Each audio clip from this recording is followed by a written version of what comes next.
Debate, Uncut and After Show. I'm your host Nathan Oakley, and if you are new to this channel, or you've not done so already, then be sure to subscribe.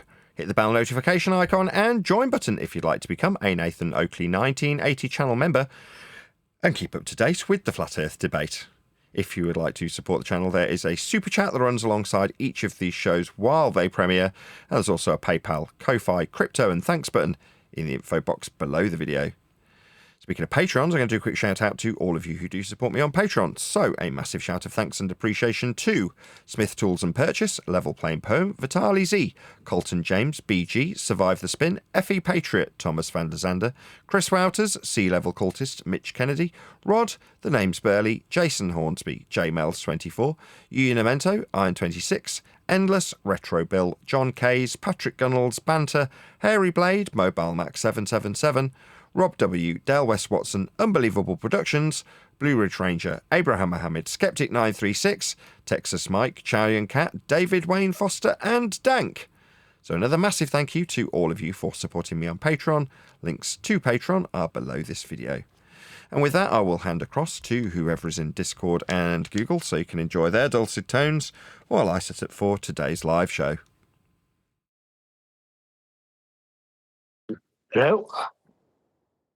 Not turn my amps on. Hello, Neil. I can see the line dancing, but I can't hear you. I'll just turn my amps on one sec.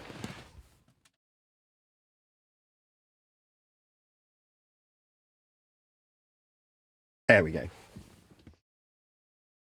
Get a hell yeah. How's everything going? It's all right. I got a microphone that I bought really cheap, and it didn't work. When I plugged it in, I got Craig to make me a cable. Hey, Craig.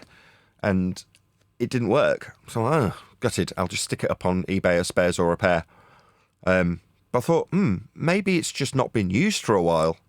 So I plugged it in earlier and left it on without touching it, and then came back to it half an hour later, and now it's got a signal going into it, albeit a very crap one, but it works where it didn't work prior. So I'm like, maybe if I just leave it with power running through it for an hour or two, it might fix itself.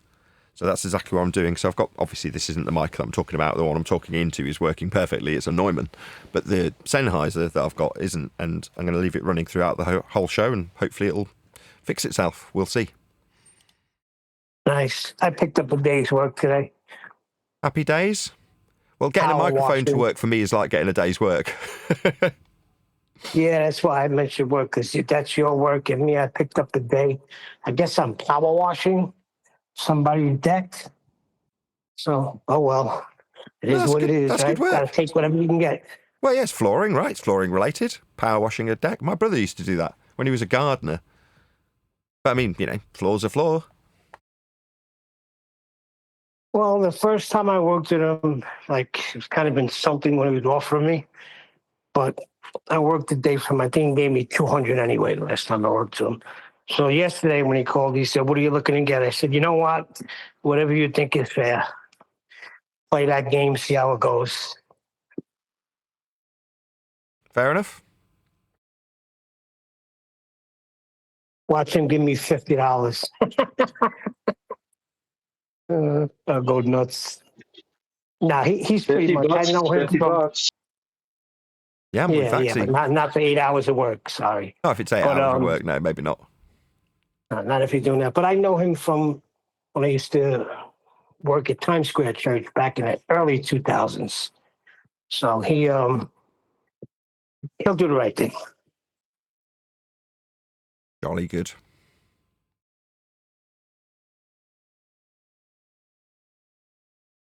Yeah, but it's been slim pickings since I got into that accident, to be honest with you. Freaking slim pickings. If it wasn't for my wife and son working, and my brother helping me out, and other people I won't mention because I don't know if they want to be mentioned, I'd be screwed. Yeah, I totally relate. If it wasn't for my Patreons and people giving me super chats, I wouldn't be able to do what I'm doing. And it's all well and good moaning about the ad revenue being absolutely horrendous at the moment. It's like, well, yeah, the ad revenue is horrendous, but it is offset by the extra work I do with the mics and people being generous. So, Patrick, the guy who joins? Yes. Well, he sent me a super chat, or PayPal or whatever, And prior to that, he was like, I'm really sorry I can't give you any money at the moment. I'm like, you never have to apologise for not giving me money. There's no obligation. And he's obviously listening to the show and hearing me moaning and saying it's tight times, which it is. But then like a week later, he gave me $50. And you're like, well, that really does make all the difference to me. Like, that $50 means I'm not on the other side of that knife edge. It's sad that it should come to that. That's what really annoys me, that $50 can... You can tell by if you ever anybody who's ever given me money, you'll see by my responses when you see my like PayPal response, I'm like, I really appreciate it, thank you so much, because I do. That's not to say that if it was 5 years from now and book sales are doing really well and suddenly the ad revenue is doing decent, I wouldn't obviously change my gratitude level. I'd still be really grateful, but I really, really, really mean it when you're on that knife edge, and I'm sure you can relate, right, Neil? Absolutely. And I have to be honest, sometimes I feel guilty because I feel like I'm cutting into people that support you, So I feel a little guilty about it, to be honest. I don't. You support the show in a big way, Neil. Plenty of commenters that really love what you do and will comment about how you and I riff off each other. So, you're contributing to the show. The fact that you've got something out of it financially is excellent. I'm delighted about that fact because you contribute a lot. Same goes for Craig, who sat next to you on the panel. Right? Craig doesn't directly give me cash, but he does because he does work that would cost me cash and he doesn't charge me. So he's fixed all sorts of microphones, he's built computers for me, and when he does sell me stuff, he sells it me at his cost price, so he makes no money out of me. He's just getting back what he's paid for something, like a printer I bought from him the other day. He didn't make any money off me. And it means that in the long run, for when we're printing out page after page after page for home ed material, and my wife was on a subscription, it was costing her a fortune. It's like now we've got a little eco tank thing that he happened to have in his shop that somebody had ordered and not paid for, or not come in and picked up. And he's like, I'll have a look at what it cost me. And they just charged me that. And I'm like, that makes a big difference. So people don't necessarily always support you with just giving you money. Craig especially has supported me considerably more than most. He's not ever given me a dime. You know what I mean? But his contribution saving your money is just as good as giving you money. Exactly. That's a good way of putting it. Saving me money is just as good as giving me money. Precisely. So when he does work and he says, no, you'd have to pay me for that. I'm like, well, that's fantastic. My thing is now working and it hasn't cost me anything. Wonderful. So I'm really grateful. And there's loads of other people who do similar things. Like there's people offering to translate the book. They're not saying my hourly rate is, are they? They're just saying, I really want to put this into X language so that it can go out to more people. Well, obviously, that's going to benefit me financially in every single sale. So in the long run, it will benefit me. But they're not suggesting that I should give them anything for it. Again, that's not them directly giving me money, but long term, it will directly affect my income. So, people contribute in many different ways when you're in a good community. Now, it might be the case, I don't know this isn't the case on our globe-believing side, but I would imagine that when you're just out looking for a bit of cognitive bias affirmation, you're not necessarily going to be overly supportive in that regard. Now, I'm sure they do get super chats. People like to super chat. They like the audience who's amongst them to know that their, message is being read over and above other people's, and there's different motivations. And I could be completely wrong. It might be that people are, what's the word, nudging up to people like Simon Dan going, I really am grateful for what you're doing, and offering to do work for free and things like that because of what he does. I might be wrong and he might get those things, but I really do doubt it. When you're in the minority and you're genuinely struggling, that's when people help you out of the goodness of their heart, as opposed to just because they're getting a bit of confirmation bias out of a YouTuber, which is what I expect our opponents get. Now, in reality, mentally, I actually don't need that support. It's uplifting when you get that kind of help and support from your community. It really does cheer you up. You know what I mean? Not that I necessarily need cheering up, but you know what I mean? It helps me mentally. But I don't need that assistance mentally. I sleep quite soundly. Whereas our opponents, who are doing quite financially nicely out of YouTube because of ad revenue, they need mental help. I'm not saying they're nuts. I'm just saying that it's going to be a mental strain when you're constantly wrong about your position, even though you're in the majority, and the majority of people want you to affirm their bias for them. If you're in the position affirming it, constantly having to apologise for how flat you measure Earth, for example, that's going to put a mental strain on you. Therefore, the mental assistance that I receive and don't necessarily need in that regard would be better served on the opponent's side, but they're definitely not going to get it. You know what I mean? They're not going to get heartwarming comments in that regard. Maybe they do, but I doubt it.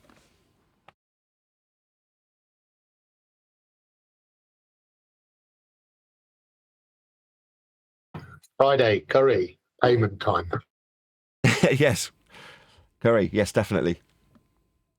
Yeah, no gigs this week, so Friday for curry if you're up for it.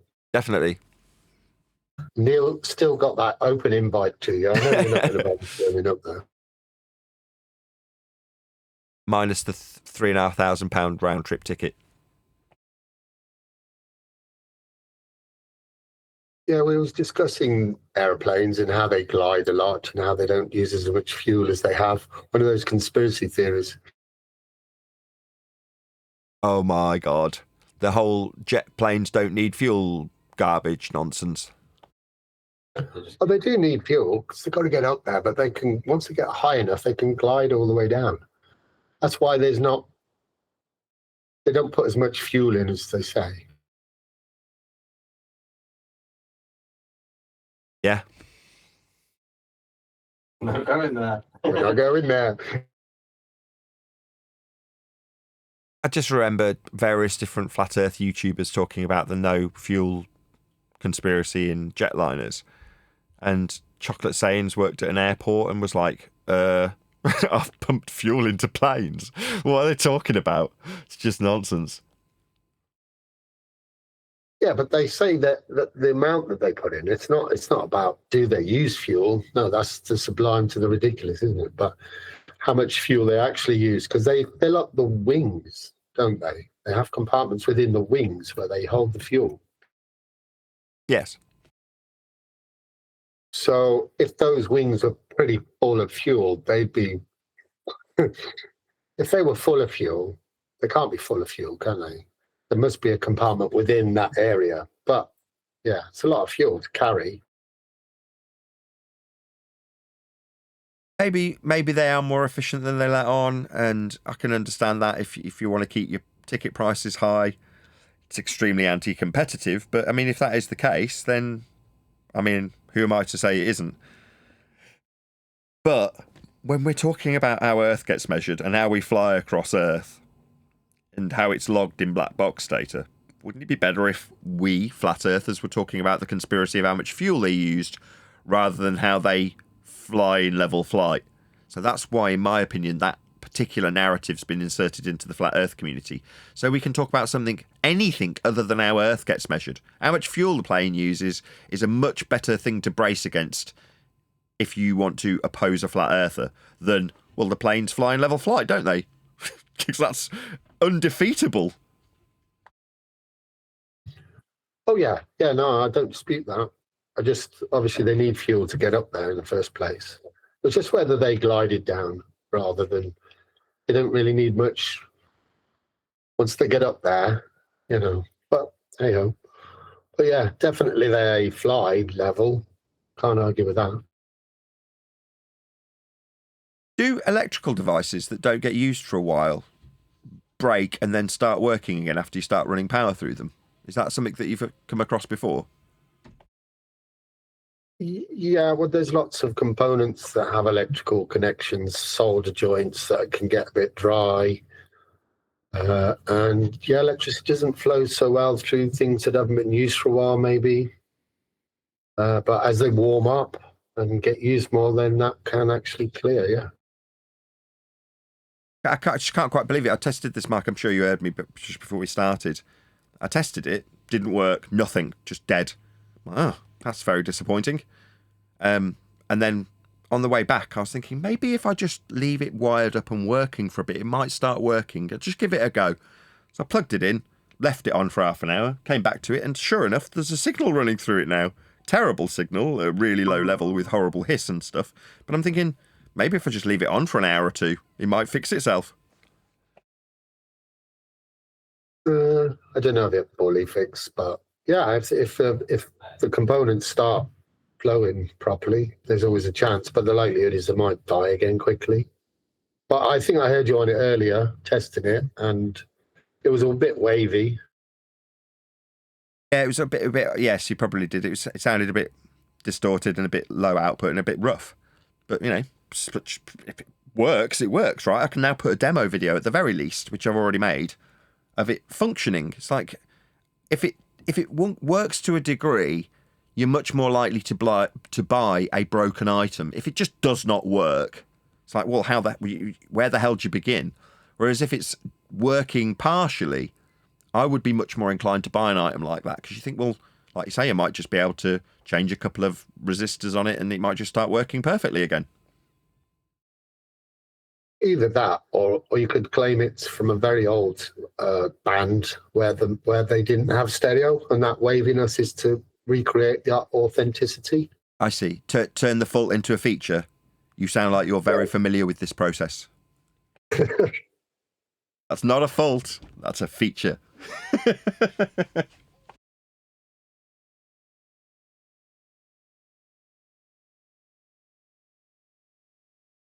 Hey, Discord, can you all hear us?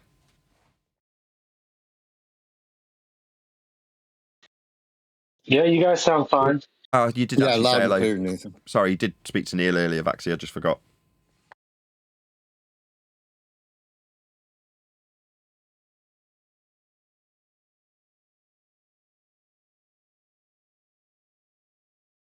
Sorry, what about Neil? You said to Neil earlier about $50 being $50. Oh yeah, it depends. Yeah. If someone's going to give you $50 to do a patio or something that takes an hour and a half, is fine. But if he was saying it's 8 hours, then whatever. If you got nothing else to do, I mean.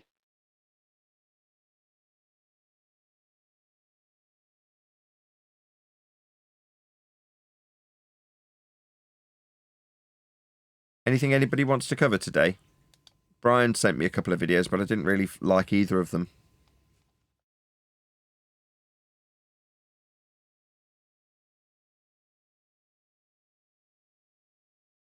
No?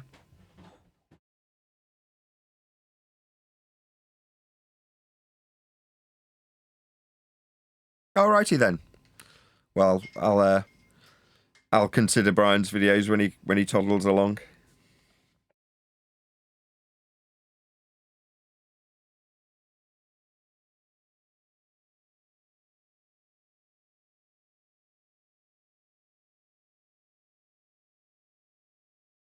You there, Bushel?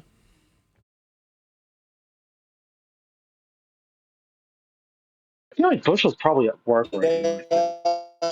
Yeah. Hey, what's up, guys? Good morning. Good morning. Afternoon for us, but yes. Right, I'm working right now. So, oh, sorry.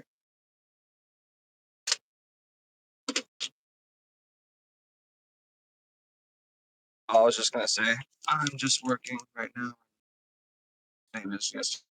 I want to get a new headset that I can wear, that I can actually use to talk with, because my headset, it only, like, the mic is really bad on it, so I have to like turn it off and then unmute myself on the phone, and yeah, it's kind of annoying to unmute, but I'll be chilling. Thanks for having a show. It's very enjoyable and makes my day at work go by a lot easier listening, so thanks. Oh, good to hear it. I need to update the link for Discord. I just can't seem to find it. It was in Master B, I could have swore.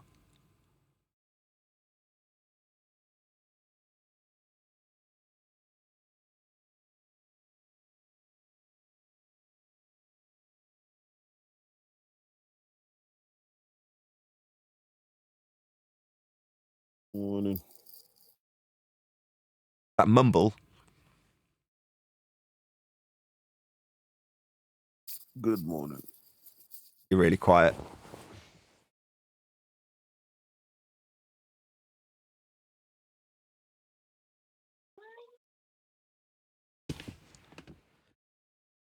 Jolly good. Good to have you, Eli.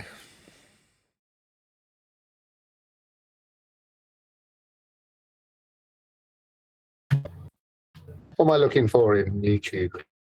The live stream, if you can find the live stream for this show that we're about to have in 5 minutes, click on the Discord link and see if it works. It should just say accept invite when you click it. It means finding the live stream in your YouTube subscriptions, which may be a bit of a struggle.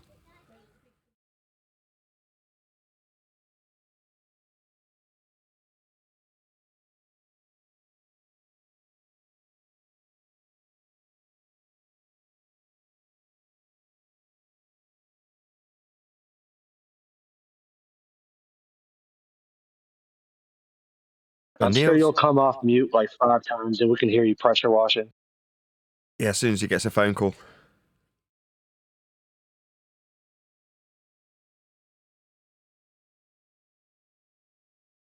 Right, well, I'm going to be leaning into you guys in Discord then.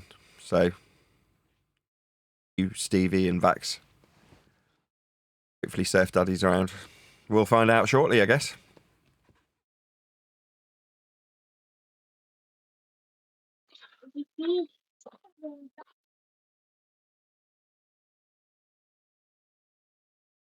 So, welcome one and all. Good morning. Jesus wept. It's not like I prepped you that Neil wouldn't be answering before the live show started or anything. This is going to be a struggle of a show, I can tell already. Any evidence of a physical geometric sphere edge that's a horizon, formerly known as Earth curve?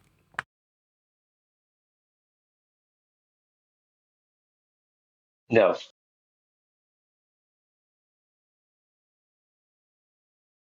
This is your opportunity to enlighten us with the thrills and spills of being a flat earther, out on the road, doing your general thing as a flatty, and the obstacles that you have to overcome as a flat earther when trying to just disseminate how flat earth gets measured. And a ball-believing numpty then presents you with his claim to be evidence of things like a physical geometric sphere edge for a horizon. Oh, Discord server, have you encountered such interactions over maybe the weekend or yesterday?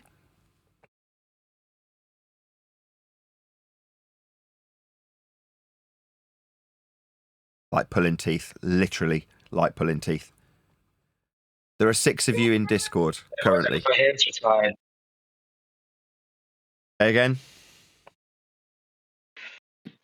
I'm trying to get my daughter dressed, but she's flopping around everywhere.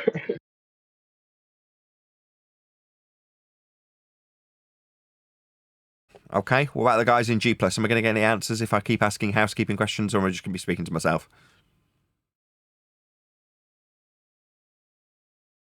Not even getting an answer to this question. I'm not in the mood for it. I'll round out the live show in the next 5 minutes if I don't get any answers to any of these questions, because there's no point in me just talking to myself.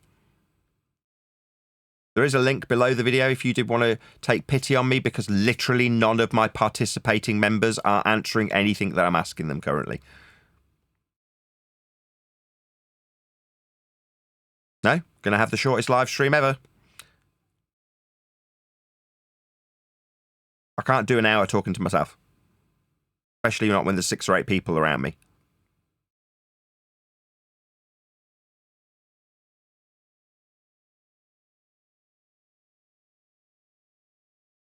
Seriously? I'm going to round out this live show then. Nah, don't round out the live show. I'll talk to you, Nathan.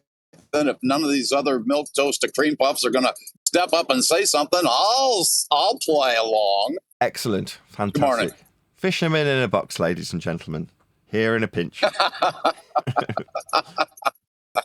I'll give you some encouragement with the housekeeping questions. Hopefully you can respond in kind.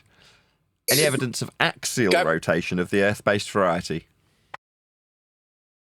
Absolutely not. None. Next. Any scientific evidence of gravity? No. Next. Any single viable hypothesis from any of the fields of astronomy, cosmology, or astrophysics? None, none, none, said the Pope. But feel free to discuss amongst yourselves. None. Well, it's said literally the Pope. not possible. What's not possible? There's nothing to vary and manipulate. There are certain things that we do encounter in this subject that do count as naturally observed phenomena.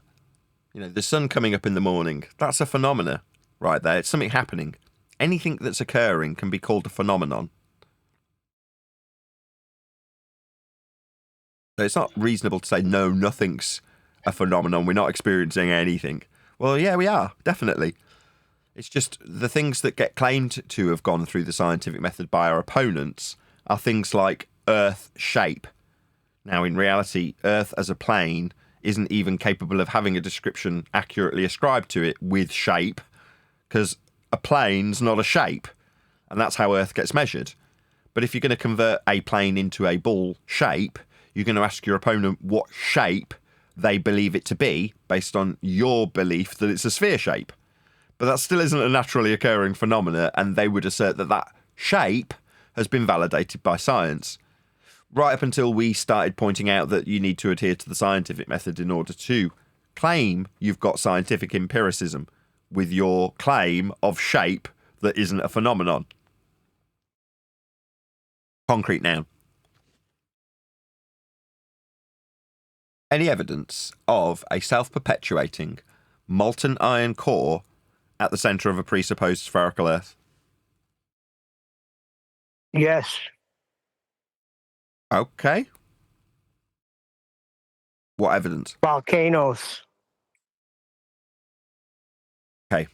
First and foremost, I don't know that the rhetoric they give us in regards to the ring of fire and the tectonic plate activity causing friction to a degree that melts rock and causes pits of lava or magma to form at the crust of Earth's alleged surface in admittedly a heliocentric narrative.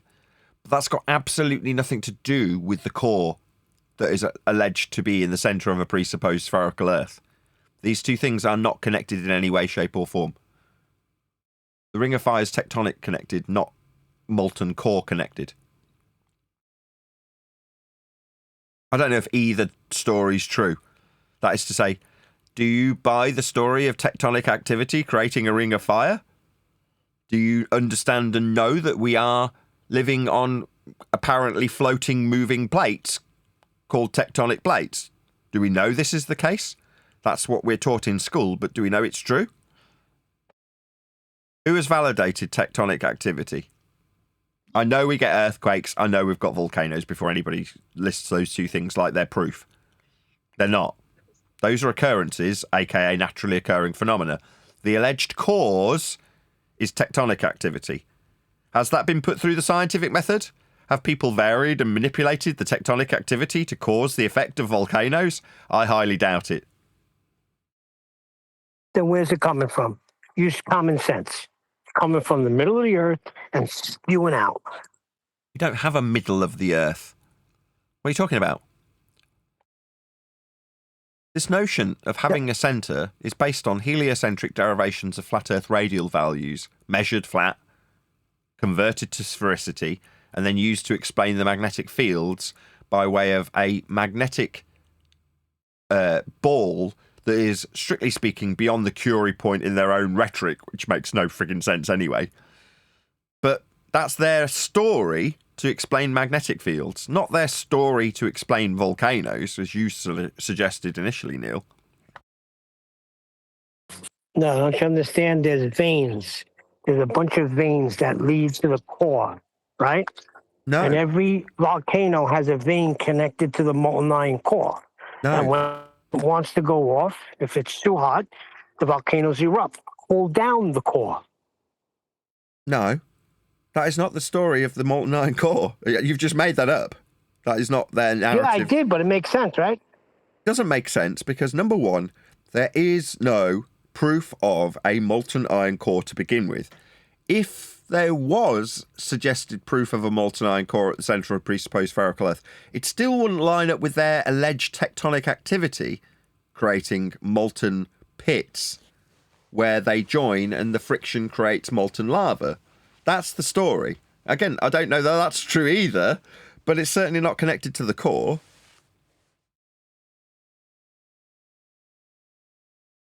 Any evidence of the distance to the sun? Now, see, that's it. When the sun heats it up, the Earth, the molten iron core gets really hot. And then the volcanoes has to release pressure. It's like anything else. It's like a pressure release. Not according to their narrative. Like I say, you've just made this up.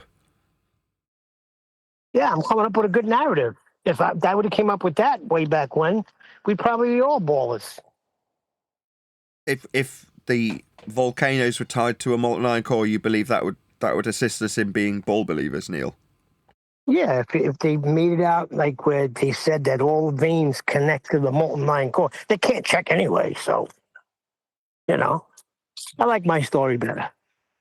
But it's just a story. I mean, in that regard, it's no better or worse than any other just so story connected to heliocentrism.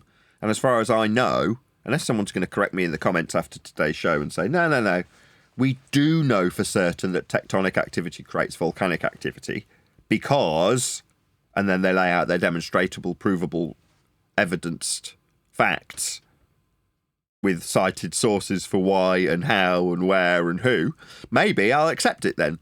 But at the moment, I don't know that it's anything more than the same sort of level of quality that we get for everything else heliocentric. A just so story.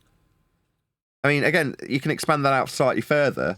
They allege that around the sphere Earth, you've had, I think it was called Pangaea, a former continent. And they allege that things like the rift that goes through Scotland is because there's two different plates that are connected. You're like, okay, well, where are all the volcanoes in Scotland? Why haven't we got earthquakes coming from this giant rift that they allege is there? You're like, okay, there's a bit on the map. If you get an overhead view of Scotland, you'll know what I'm talking about. If you look where all the lakes are through Scotland, it looks like a giant crack. Like it's a separate, dare I say it, continent that makes up the two sections of Scotland. Now, that story, I understand the story, and I can even repeat it quite well. I hope you'll all agree that was a pretty good rendition of the just so story that goes along with the lakes and alleged rift through Scotland. But doesn't mean it's true. You know, that my standards are so much higher than the narrative you can get from a wiki search in this regard. I don't believe any of it anymore.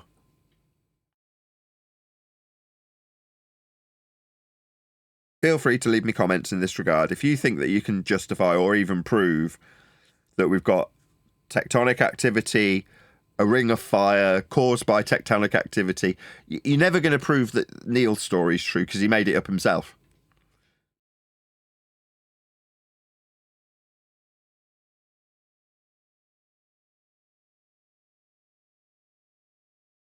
I think Divergent Droid spamming a link for my... Is that my second channel link?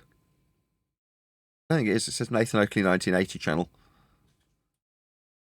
If you are of the inclination to watch the Uncut and After show, but you don't necessarily want to join as a member, I've had several commenters that say, you hide your after shows behind a paywall. No, I don't.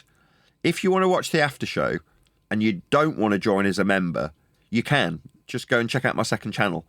So there's also a link below this video to, and it's just called Nathan Oakley channel. And that airs the Uncut and After show. I don't know. It varies depending on how many days off I've had that month. But between a couple of weeks and a month after they originally come out, you can go and watch the Uncut and After show for free on my second channel. So, check it out. If you don't want to be a member and you don't want to get them immediately, but you do want to watch them, you can. Just have to go to my second channel and subscribe there. And then each and every weekday after the Flat Earth Debate live show finishes, many hours after, but the same day, you'll get a notification if YouTube are feeling generous to me, which they're definitely not at the moment. that points out that the Uncut and After Show is then airing, and I typically put out a link also via Skype, not Skype, X and Facebook, to let people know that it's premiering. So you can still watch the Uncut and After Show if you're not a member. That is to say, go and subscribe to my second channel, and then you can watch them for free.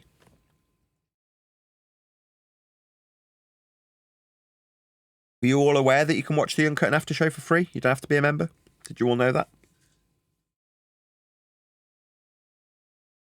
Yeah, I used to do that back in the day, but then I get like wrapped up in the actual show and I wanted to hear what continued on. So that's when I ended up joining Discord.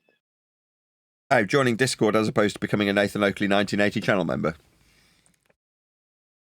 I was broke. It was the 2020s, man. Oh, that is an alternative as well. You can join the Discord server, but if you're going to join the Discord server, you're going to be expected to talk. Because it's a voice channel, right? It's to make the show, not to listen to it. Yes, that is true.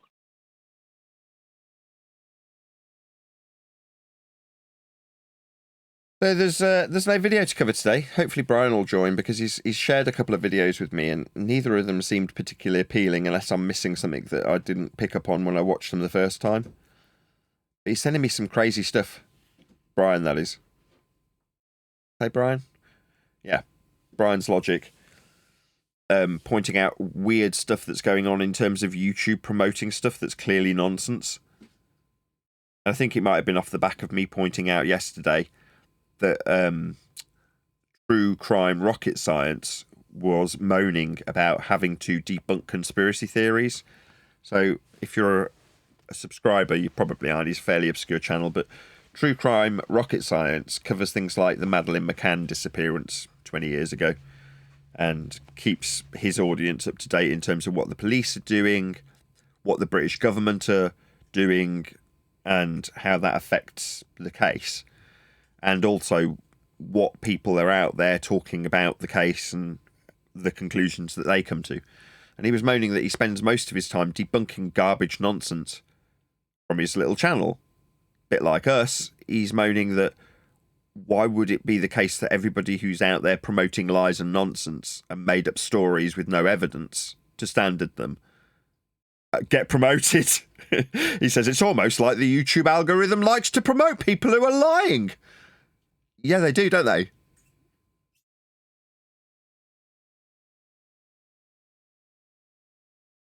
Yes, Nathan. Really glad I'm having a conversation with all 8 of you.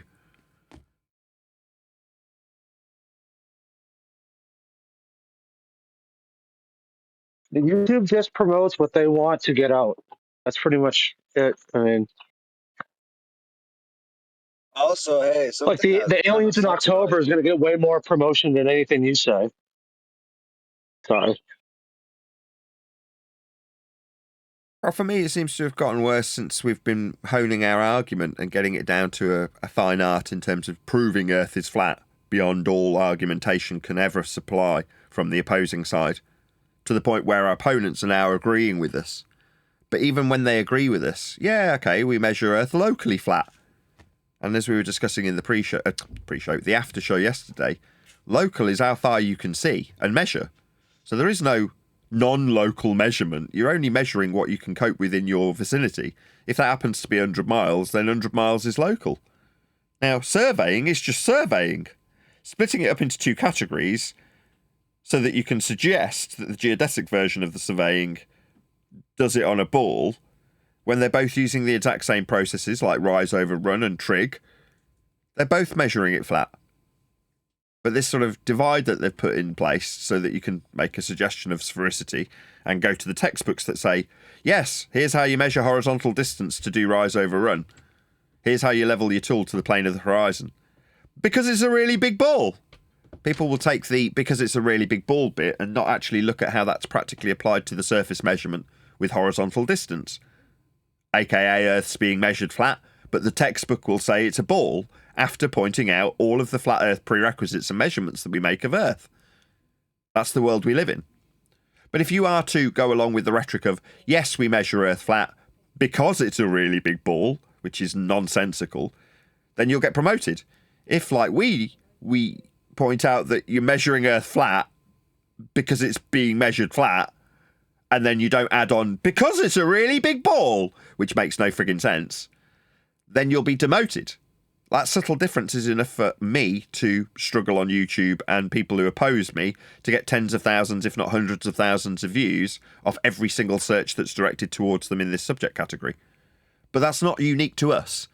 If you're talking about nonsense conspiracy theories about where kids are buried on some hill somewhere because you've got a feeling that might be where they are because you saw one of the McCanns going up there, that will get thousands and thousands of views because people salivate at the idea that you've caught them on some tree cam, that you've hooked up in a random spot. But that's not evidence that there's a burial site there.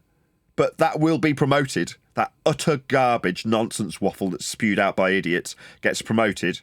And then people like True Crime Rocket Science have to spend their time going, well, what's your evidence?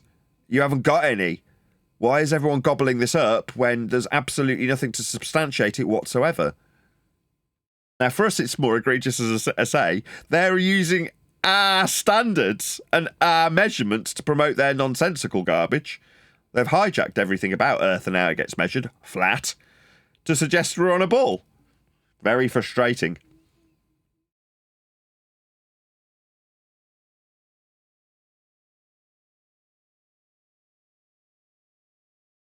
It's like YouTube hasn't been the same since like they got rid of the likes and dislikes back in like 2018. It was around that time they introduced NBC, ABC, BBC, all of the mainstream news outlets, Sky News. Every single one of them were introduced around that sort of time in a big way and lent into. And I remember them coming out with this like diagram showing how trustworthy the sources on YouTube were. And what they basically did was say, if you're a mainstream source of information, you're trustworthy. Here's the list. All these people are trustworthy. All right, so less of a YouTube and more of a they-tube now then. And the you in YouTube, being me and you if you're a little YouTuber, they're not trustworthy.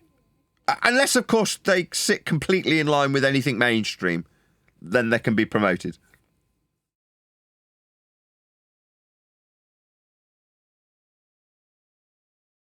Well, yeah, because I mean, the news can't lie. It's not possible. So if you go against what the news says, then that makes you a liar. So they're not going to promote you. Yeah.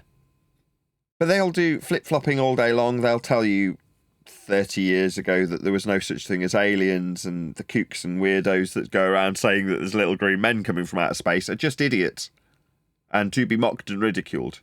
Whereas now, I mean, obviously little green men in outer space are coming to get us eventually, and there might even be here now. I mean, look at this crazy nonsense in black and white at very low resolution that's got subtitles underneath that's describing a tomahawk or whatever hitting a alien craft and then breaking apart.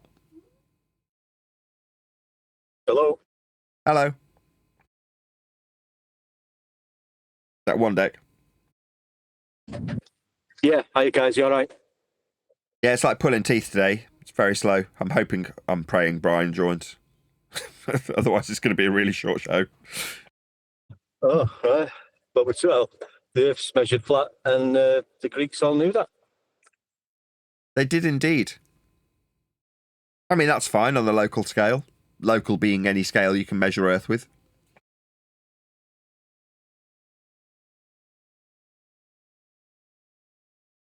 The Greeks measured it flat because they knew it was a really big ball one deck. Obviously. Why else would you measure it flat? Well, yeah. I mean, it's just a really big ball, so you've got to measure it flat. You know, use the horizontal sections of that ball to get the elevation angles, obviously. Yeah. Oh, if they knew it was a ball, what was the point of Eratosthenes? To get the radius of the ball based on the flat Earth measurements that he made, with the elevation angles to the sun, obviously. Yeah, but I thought Alberuni did that before him. Ah, he did it slightly differently, didn't he? He was using trig to get the height of the mountain to derive a radial value through dip angle calculation. as opposed to just using straight up elevation angles with wells at different points. I mean, the depression angle method versus the elevation angle method are strictly speaking exactly the same, but slightly different.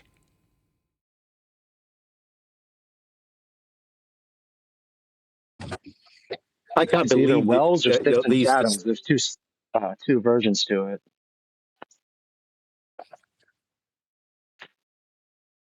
Say again, one deck. I was just going to say, I can't believe that them two examples are still the two examples. If you just, just a normal Joe looking at how Earth circumference was measured, that's the story you'll get. That's the standard, and neither of them are mentioning Earth curvature measurements. And it's just amazing how we ourselves just sort of breezed past that a few years ago. I used to get myself wound up when I was speaking to Globers. They would throw that in my face. Eratosthenes measured it. And I'd go and look at it, or I'm going to fucking research this and find some way. And the penny never dropped that it was measuring angles. Never dropped. Amazing. Isn't it? How we all, as you put it, whistle past the angles for what, 6 years, 7 years? It's only been the last 2 or 3 years that we've started paying attention. Yeah, and he was actually telling us it was measured flat. Yeah, and when we were go on, you go on. Sorry, mate. I'm saying he was telling us it was measured flat. It's in black and white when you read it. They also tell you that some presuppositions were made. They're telling you the truth. We thought it was proof of a globe measurement, or we found it difficult to find our way around that. When it's telling you we're measuring elevation angles, depression angles. That's what they've always been telling us. That's what's always been done. That's what will always be done. Yeah, the magic trick is never as good when you know how it works. The trick being, measure Earth flat and say it's because it's a ball. That's the trick. Now you know the trick. The trick doesn't seem as clever. You're like, well, how didn't I spot it? Well, you don't know that the magician's got a different bird off stage, and the one that you just saw disappear is now dead, squashed into the table. You don't know that. When you do, you're like, well, how didn't I ever realise that bird just disappears? It doesn't come back to life. It's not the same bird. It's a completely different bird. But if you don't know that, it seems like a really clever trick. So the magic never is as good when you know how the trick's done. I have no idea how they explain away the Earth's quote-unquote centre being as hot as the sun. That's just another Just So story. Pablo, thank you for the super chat. Really appreciate the support. I don't know either. I mean, the numbers in terms of giving the ascribed molten iron core a temperature as hot as the sun's surface.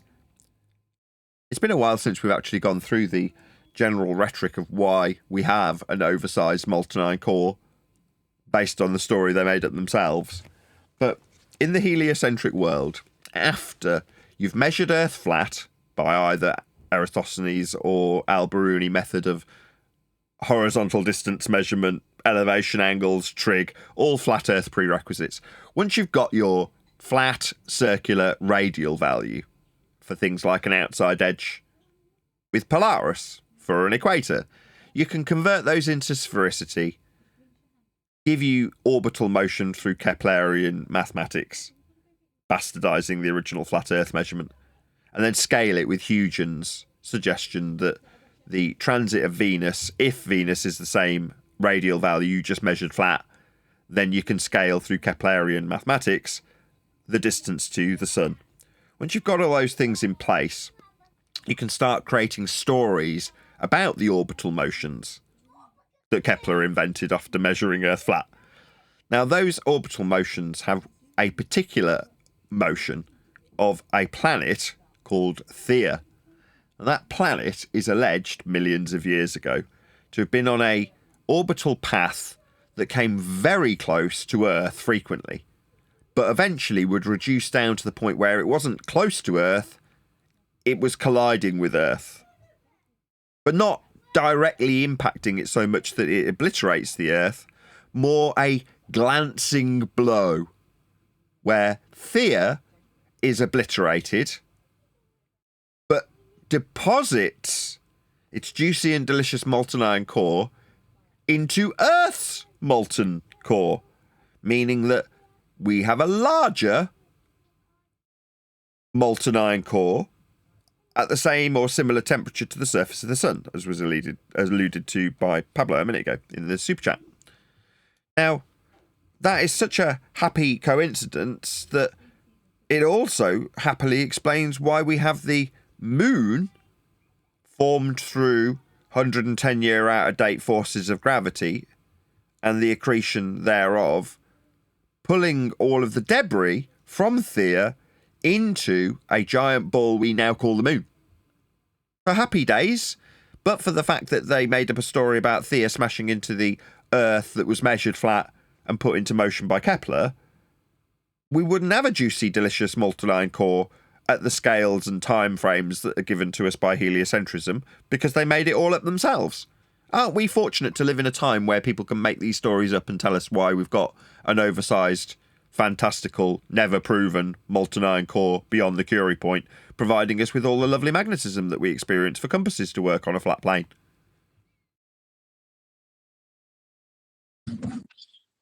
Is that the same molten iron core that you have to go to get your elevation angle? You don't go through any molten iron core to get an elevation angle, but what's on screen now would describe how you would measure Earth flat with a consistent flat plane northeast, south and west on a tangential plane to a presupposed spherical Earth that hasn't been measured for the elevation angles. That's this square. But that unfortunately won't work with the mapped positions from an equatorial plane. That's this equatorial plane here. Well, if you want the Earth to represent the angles through it, like the lines measured down the side of a globe that you would see, then you would need to place your angle measured off a flat equatorial plane, because locally flat, right? No, just measured flat. But that won't function if you've got a dingleberry Earth below the plane of Earth's surface that you do actually measure. Then you need to transpose it into hell, as was just suggested by Wandek. Obviously, nobody's actually standing in hell measuring through a ball Earth that represents itself as a glorified protractor, but that's how you must get the flat Earth prerequisite elevation angles to function in heliocentric mathematics. They will be placed in hell in the centre of the molten iron core to function as angles off the equatorial or extended celestial plane, both of which are just the flat surface level that we measure. So no one's in hell, Wandek. So on that diagram, then, I can see a circle or presumed spherical Earth. None of that's being used. It's just using the equatorial plane or the tangent plane for the horizontal angle that they're going to be needing and acquiring and measuring. That's all that's being used then, yeah? Yeah, we're just measuring Earth flat. Right. But in order And the Greeks all knew that.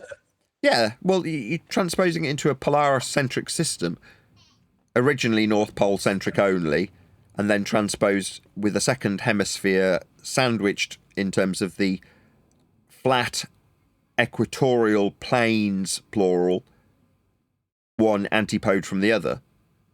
But the initial system is Polaris-centric, like described on screen. You measure your angle through the ball Earth to give you a latitude. Those are the lines on the ball Earth. But where do the angles come from? Well, by measuring surface level and a line up to Polaris.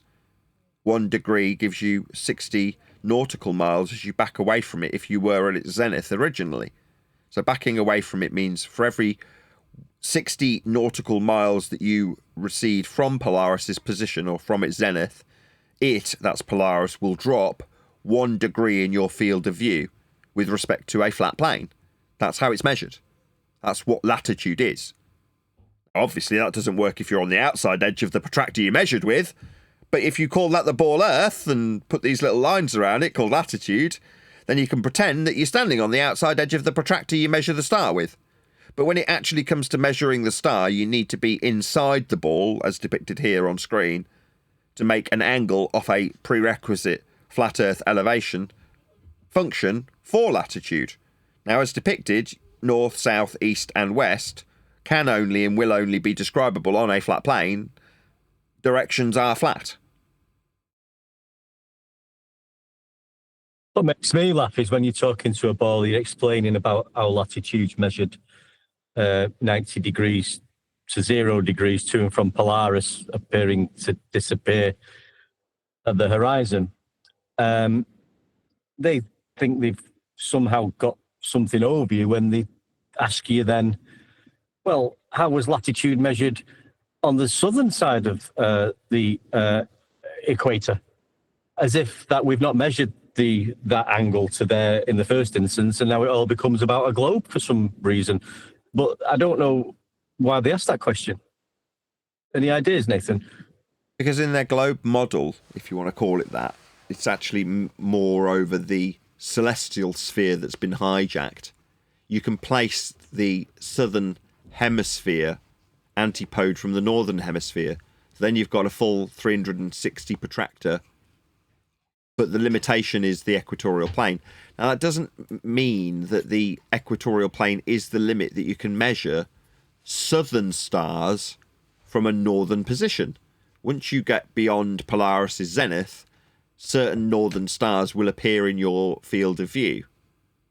Therefore, the same principle of mapping and navigating with the stars applies off an extended plane that can work North Pole centric only.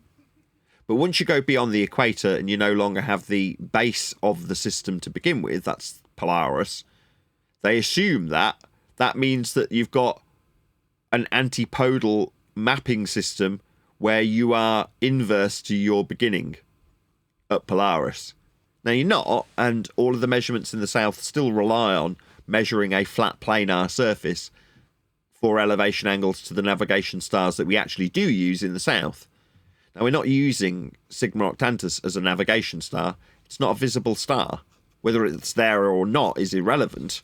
All of the other south navigation stars function in the exact same way as all the north ones do. You take elevation angle measurements to them, draw out circles of equal altitude, find your fix by finding the point singular in nature that crosses when you use 3.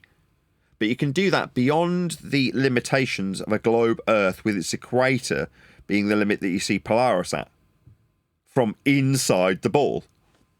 Now, when you actually functionally navigate with a map, the map itself must be flat or it won't function in this manner.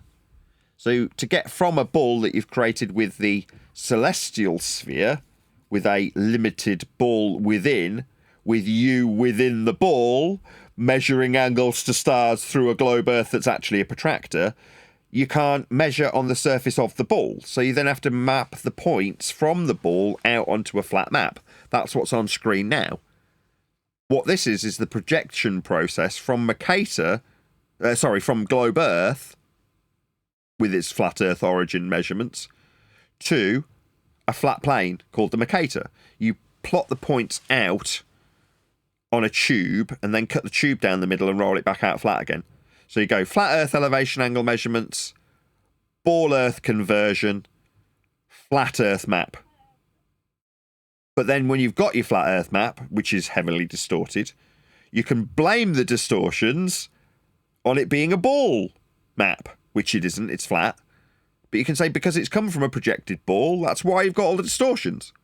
Now, obviously, if they go down that road, our opponents, that is, we would point out that their globe that the projection has come from was also derived from actual Earth measurements. And they're all flat. But converting a radial value, flat in its measurement origin, to a spherical, or hemispherical moreover, mapping position, doesn't make the world a hemispherical surface. It bastardizes the original flat Earth prerequisite elevation surface that you use for part of the angle measurement. So it can't be the case that we're on a sphere. That's why all the maps are flat. But you can say, oh yeah, but it's because they've all come from globes. Well, in many cases that's true, but the globe was also derived from flat Earth measurements.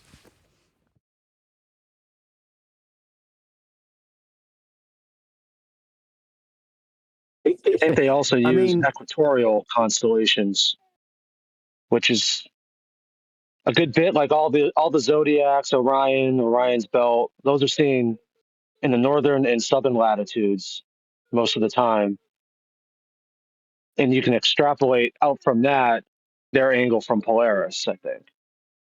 I don't know if that's how it's done though, but I feel like you could definitely do it that way as well. Sure. For us, we get asked questions about mapping, cartography, navigation, star distance, all of which are red herrings. We have not invented these systems or distorted them with a globe in the middle of the process so that it's easy to ignore the flat Earth prerequisite elevation angle measurements and go to the predecessor or pre whatever you'd call the word, the one that comes before the flat maps that we actually use with a 2D grid, Cartesian in nature. Prior to that, oh, well, it's a ball, is all that your average numpty idiot will require to believe that the maps have come from balls. Because it's a ball projection. You go, well, okay, that is true, but where did the ball come from? Well, Kepler and Huygens, predominantly. And where did they get their measurements? Well, off a flat surface. Their angles. If you want a more modern example, go to Simon Dan, who had his audience make thousands of flat Earth prerequisite elevation angles to the sun, so he could derive a radial value. Well, utilising flat Earth prerequisite elevation angle measurements just proves that the surface gets measured flat. Bending the straight, linear, flat line required for an angle, or suggesting that a horizontal planar distance measurement used for trig is just their lack of understanding of refraction, means that you're denying the base principle used to measure Earth. To perform trig, you need a triangle. And that's how Earth gets measured. Part of the base of the triangle for trig is a horizontal linear distance measurement. That is to say, you can only measure Earth flat to move forward with a ball belief. Sad though that might sound, that's the reality we are faced with. Now, if I was to add on to what I've just said, a concise, detailed explanation of how Earth gets measured for minimum elevation angles and radial values called the equator, and just said, that's okay though, we only measure it flat because Earth's a really big ball, I would revel in the riches because YouTube would direct people towards me. I mean, saying it once isn't satisfactory enough. I need to have that as my outset. My raison d'etre would have to be to point out how bally Earth is after measuring it Earth flat, with the courage and conviction to say, yes, we measure it Earth flat because it's a really big ball. As opposed to, we measure Earth as a ball, here's my example of how it's measured as a ball, which we don't get. The Earth curve calculations, not measurements, also rely on Earth being a flat plane to measure from surface level with parallel eye level, all prerequisite flat Earth proving facts that we didn't notice when we were arguing for how far Google says this distanced object is when we photograph it. Well, we're calculating it in the Earth curve mathematics by way of our measurement of surface level in a horizontal manner. So we'll always measure Earth flat. That's how it functions. And when someone asks what will change in my life, very little. The fact that you have a religious belief that has justification for measuring Earth flat because you believe you're on a ball doesn't alter that everyone's still measuring Earth flat, and they always were. The trick was to make us think that there was a debate about the subject, when both sides require Earth to be measured flat. That concise breakdown that you gave earlier, what you were talking about, Nathan, from the globe projection, the elevation angles to and from, like you've just explained in great detail, that's a lot to unpack, isn't it? If you've not been involved with this conversation, I mean, to have worked all that out, where the actual measurements were derived from, how we've been tricked, how we've been fooled, how the flat Earth elevation angle measurement got mathematically turned into a globe, and then that gave the distances to the sun and the molten iron core. I mean, that to somebody I'll call them normal Joes, just talking to somebody like on the street about that. That's a hell of a lot to sort of absorb, isn't it? You know what I mean? Unpack. Yeah. And understand. It sounds absolutely ludicrous if you've not been involved with this. I agree. I mean, I'm really looking forward to my book coming out so people can read it at their leisure. Each chapter being titled things like Earth curve, gravity, Coriolis effect, things like that, so that you can go through each aspect of the alleged proof of a ball and find out how all roads lead to a flat Earth. Now, if you first get presented with something like on screen, you're not necessarily going to notice surface level or parallel eye level required to give you a dip angle measurement, that's a depression angle, and delude that the point that is marked with an X and labelled horizon is actually a consequence of this, a bulge, when measuring a sagittar. Now, us pointing out now that you're going to require a flat Earth at surface level to measure your height off it, and it must remain flat and level as the surface for you to calculate with a parallel eye level. These axiomatic principles of parallel cannot be defied lest you destroy your own alleged mathematics in an orthographic view.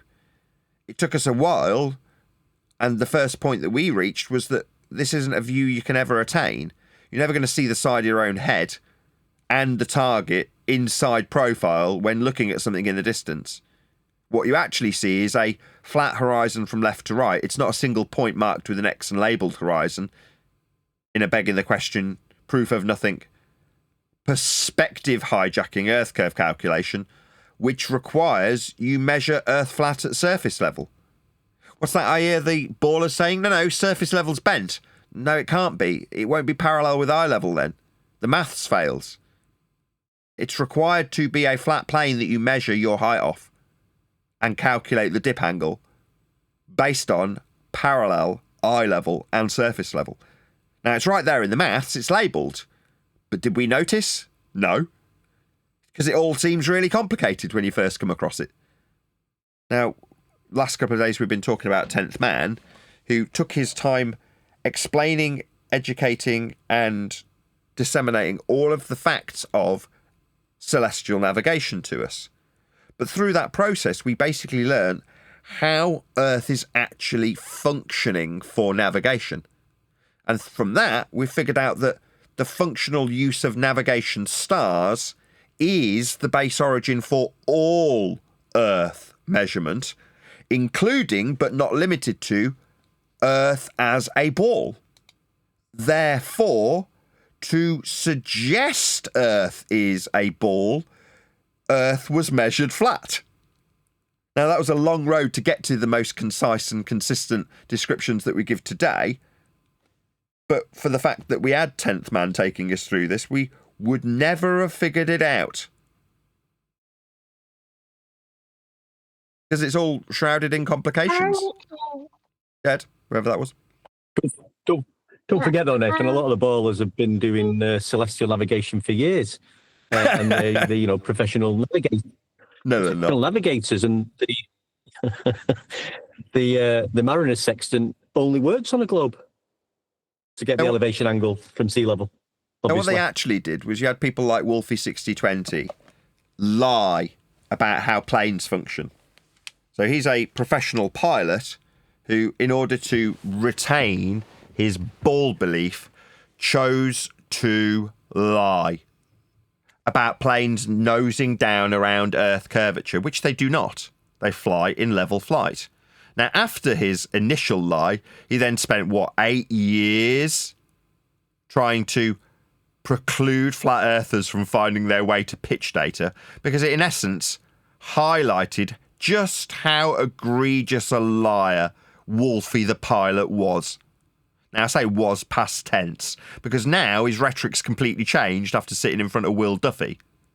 who's maybe disappeared for 5 to 10, we don't know. Not here anymore. But in that particular discussion, he explained, because he had to, that planes fly in level flight. Now, we didn't need Wolfie, who was a prior bullshitter, to explain it. We acquired pitch data that categorically showed what a massive liar Wolfie 6020 was. But that's what you've got to do. You've got to lie to Glurf when the measurements of Earth in pitch data show planes nose up with respect to horizontal for the entirety of their flight.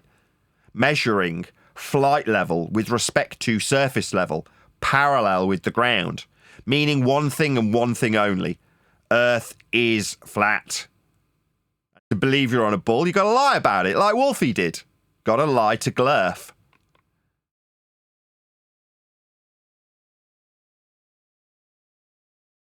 But that's what we deal with, scumbags and liars. You've said it a few times. The closest to actually being truthful in this regard is Simon Dan, where he says, yeah, okay, Nathan's right when he says that Al-Biruni measured horizontal distance measurements for trig over a 50-kilometre distance. That's perfectly reasonable to measure Earth flat.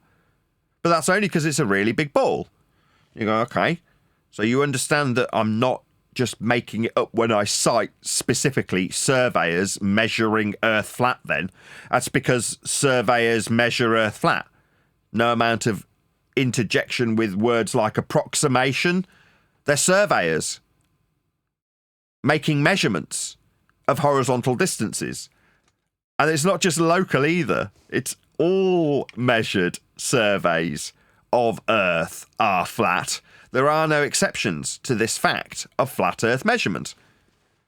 But if you're, like I say, Wolfie, you'd rather lie about what you do on a daily basis to retain your globe faith. Dan is leaning into the fact that he has to measure Earth flat. In fact, he went and got 1,000 participants to go and measure elevation angles off the surface level. That's 2 straight lines meeting at a vertex for his alleged globe proof to function in the first instance. You first have to measure Earth flat, as Dan has found out. So maybe Dan, through his mild honesty, whilst simultaneously claiming that I don't know what I'm talking about, but agreeing with me when it comes to surveys, maybe his soul will be saved. Because he hasn't been so egregious as Wolfie. Wolfie belongs in hell. He's a scumbag liar. Deceiving people intentionally.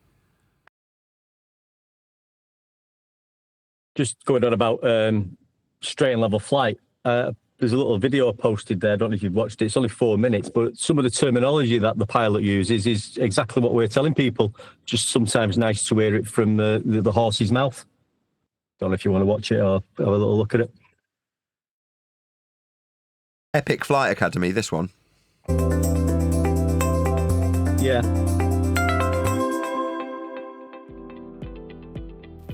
Just like learning any other skill, pilots must begin with learning the fundamentals of flight before moving on to more advanced maneuvers and skills. I love the title. Straight and level flight. We all clear about this? Maybe we need Wolfie with a little toy aeroplane to tell us that, no. According to Wolfie, a degenerate, scumbag, lying bastard.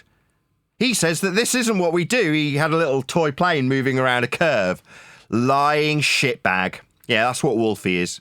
But let's carry on watching this video about straight and level flight, shall we?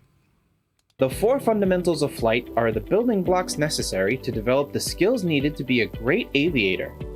The 4 fundamentals of flight that must be developed first are straight and level flight. Number 1. Straight and level flight. What, like logged in black boxes? Like they call out from air traffic control, ascend to flight level, and then they give a little number that's parallel with sea level? Yeah, that's a flat Earth prerequisite. Without Earth being measured flat, you wouldn't have flight level, and straight and level flight would be a nonsense contradiction. Of course, that is how we actually measure Earth in all respects, always and without exception, because Earth is flat. Turns, climbs, and descents. Descents, that's something that Brian's Logic's been covering recently, when they use a perfect triangle to calculate descent paths, like an ILS path, isn't around a curve. It's descending with respect to a surface level that's measured with an altimeter, guided on along a triangular base with the flat surface level forming part of the triangle to descend towards Earth without crashing into it. This video will explain the first fundamental of flight, straight and level flight. Earth's flat. That's how it's measured. Proof is in the pudding. You only need to know how a flight works to know what we say is absolutely accurate.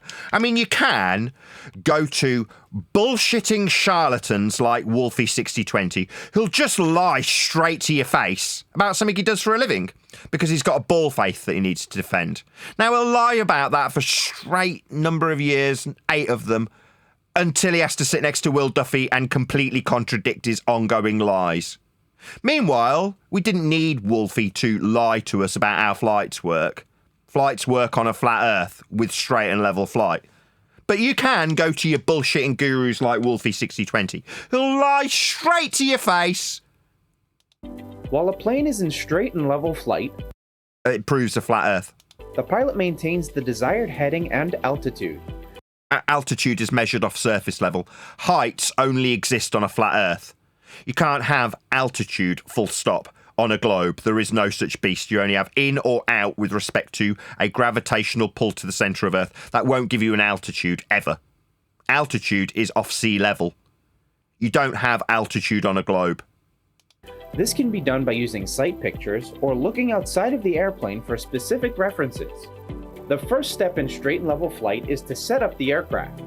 The pilot first sets the throttle to the desired power setting.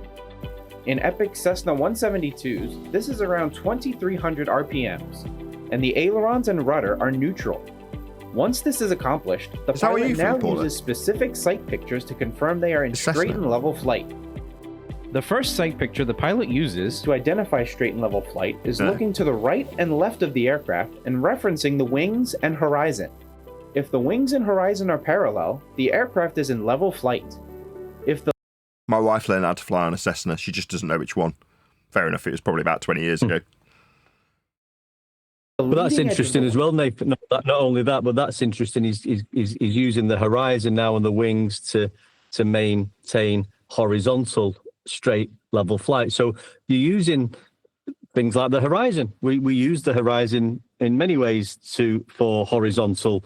We use it with the sextant for the horizon mirror to establish horizontal. This pilot is using the horizon and his wings at the distance above it to get an idea of, is he in straight and level flight? Yeah, again, many of these axiomatic principles only function on a flat plane. wing is closer to the horizon than the trailing edge, the plane is in a descent. If the trailing edge of the wing is closer to the horizon than the leading edge, the aircraft then Earth is flat, and you can only establish if you've got a pitch up or pitch down with respect to horizontal, if horizontal is horizontal. Earth must be flat for this to work. Aircraft is in a climb. Using constant small...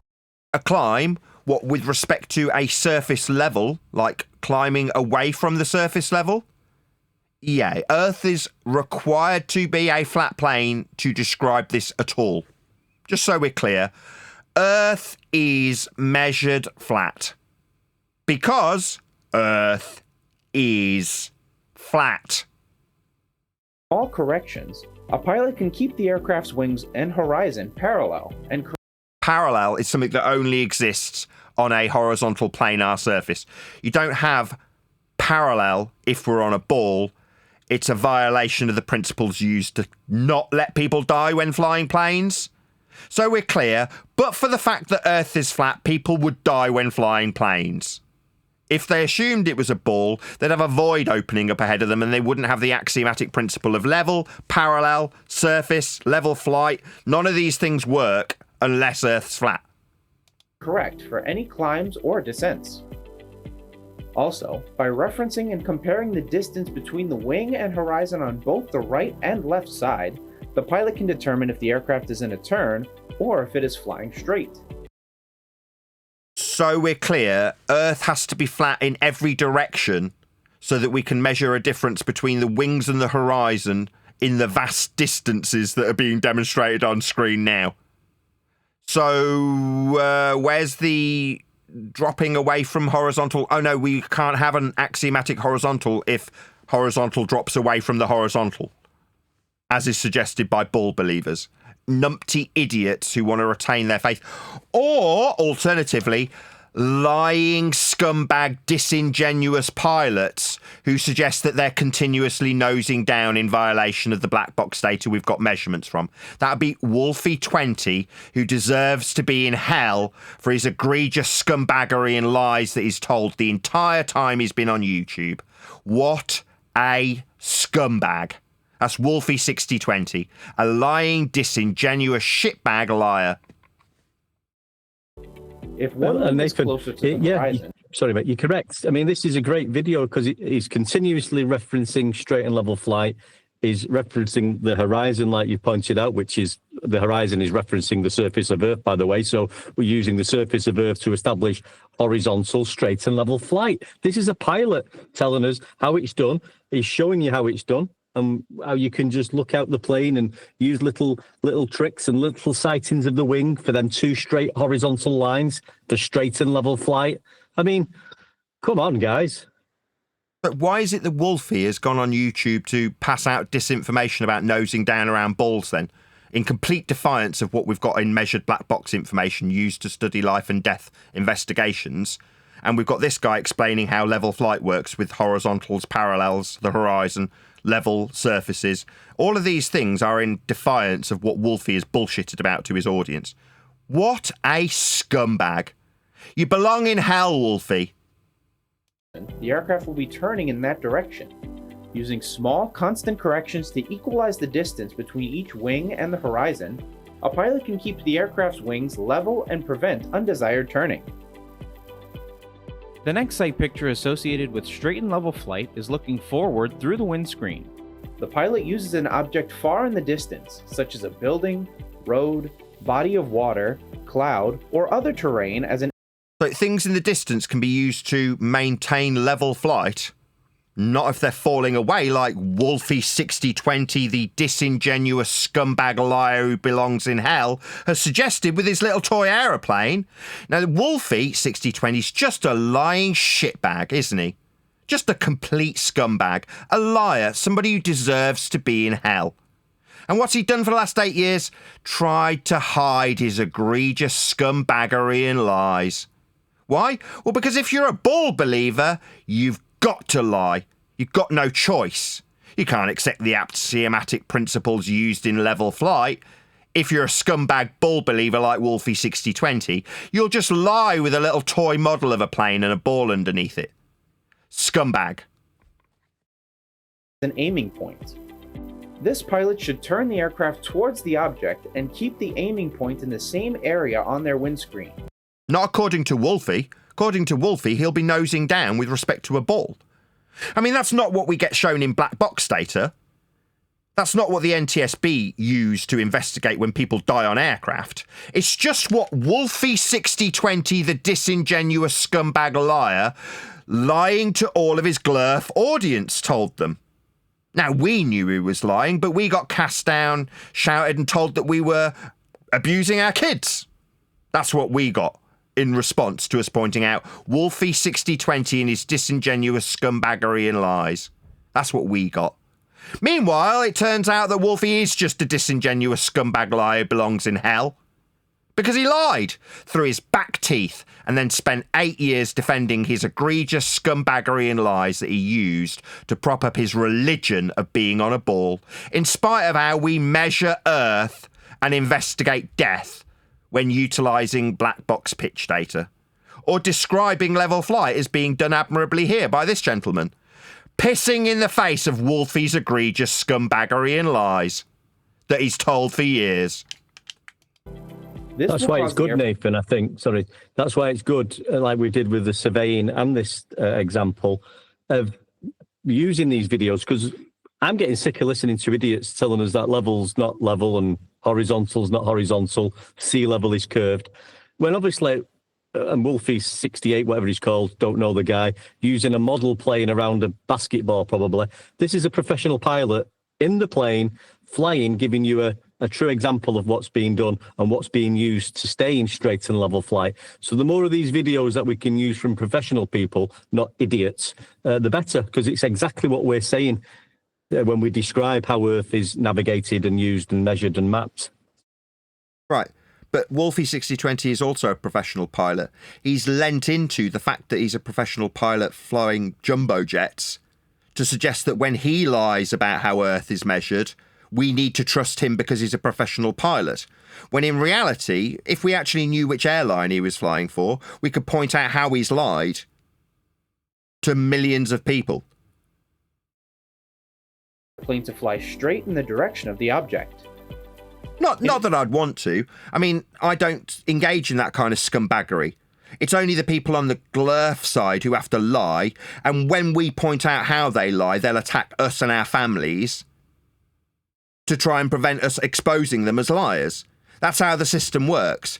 Wolfie lies about nosing down around a globe in defiance of black box data, and then the glurf scum who listen to his lies want to attack me and my family and suggest my kids should be taken off me and that I shouldn't have a career on YouTube, or I should kill myself, as I get regularly told by email and messaging. Now, I report every one of these fuckers to eBay, two different jobs having to cover the bills, to YouTube when I'm told to kill myself by commenters. Yeah, I report every last one of them that I get on a daily basis. But why am I getting told that by commenters on YouTube, who YouTube do absolutely nothing about? Oh, well, because I point out how Earth gets measured. Using videos that aren't getting flagged. This video's not getting flagged. It's not got Wolfie 6020 telling this guy he's wrong. It's just me. In order to maintain a level flight altitude, the pilot level flight and altitude, both flat Earth prerequisites. Uses the horizon and the glare horizon, also a flat Earth prerequisite. Shield above their instrument panel to fly the plane at the same altitude. You'll need a flat Earth for that. It's described from sea level as measured in the black boxes, unless you believe Wolfie 6020 a lying bastard. The horizon should remain slightly above the glare shield in order to maintain a desired altitude. Sorry, above? Not like dipping away as Wolfie 6020 lied about for years and years on end. Alright, how interesting. So Wolfie's just a liar then? Yeah, we know. Since all aircraft are different... Now, I'm not going to suggest that Wolfie should have his job taken away, or his kids taken away, or his career ended, or he should be limited in any fashion. I'm just going to point out that he lied to you, the glurf believers, for all these years. Because he did. He's just a liar. Now, that might get him condemned to hell, but I'm not going to proactively try and promote the fact that he should have his job taken off him. I'm not going to suggest his kids should be taken away. That's just what you scumbags do to me when I point out people like Wolfie's lies. You think I should have my kids taken off me? You claim I'm a child abuser. You say I should off myself. That's what you scumbags on the globe side do when we point out how wrong your religion is, based on the actual facts and measurements of Earth. It is important that the pilot cross-references their instruments to ensure the aircraft is not in a climb or descent. What's so like flying level, parallel with the ground, not descending around a ball like Wolfie lied about? What a shock. Yeah, Wolfie's just a scumbag liar, isn't he? This may take some fine-tuning at first, but once this skill is mastered, a pilot can quickly reference the outside to ensure the plane is in straight and level flight.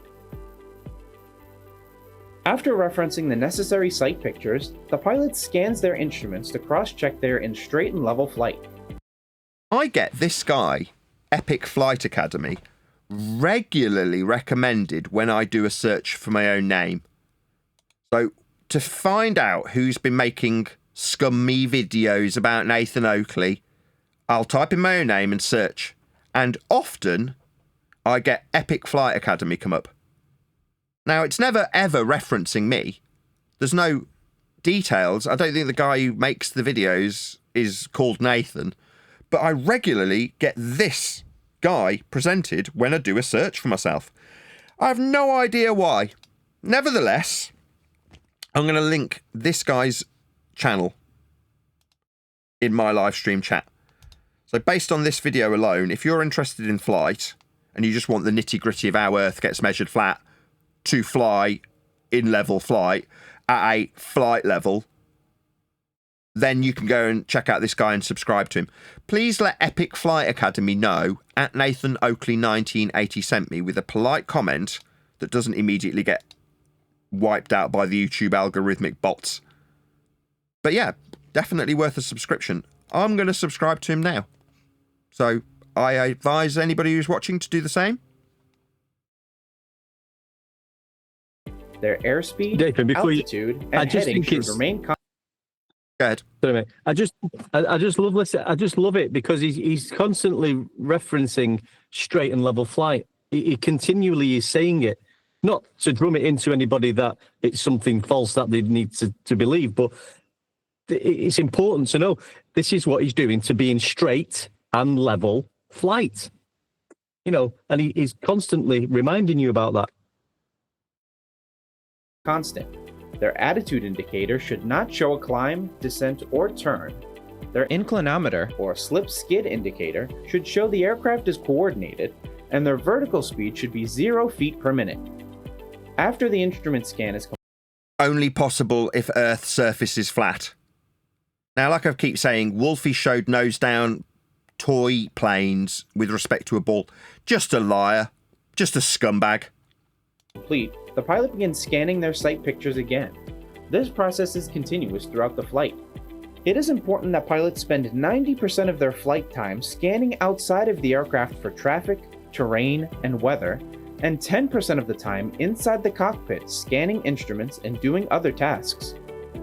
Using elevator trim to remove any unwanted pressures on the control wheel will allow the pilot to fly the aircraft straight and level without excessive control pressures.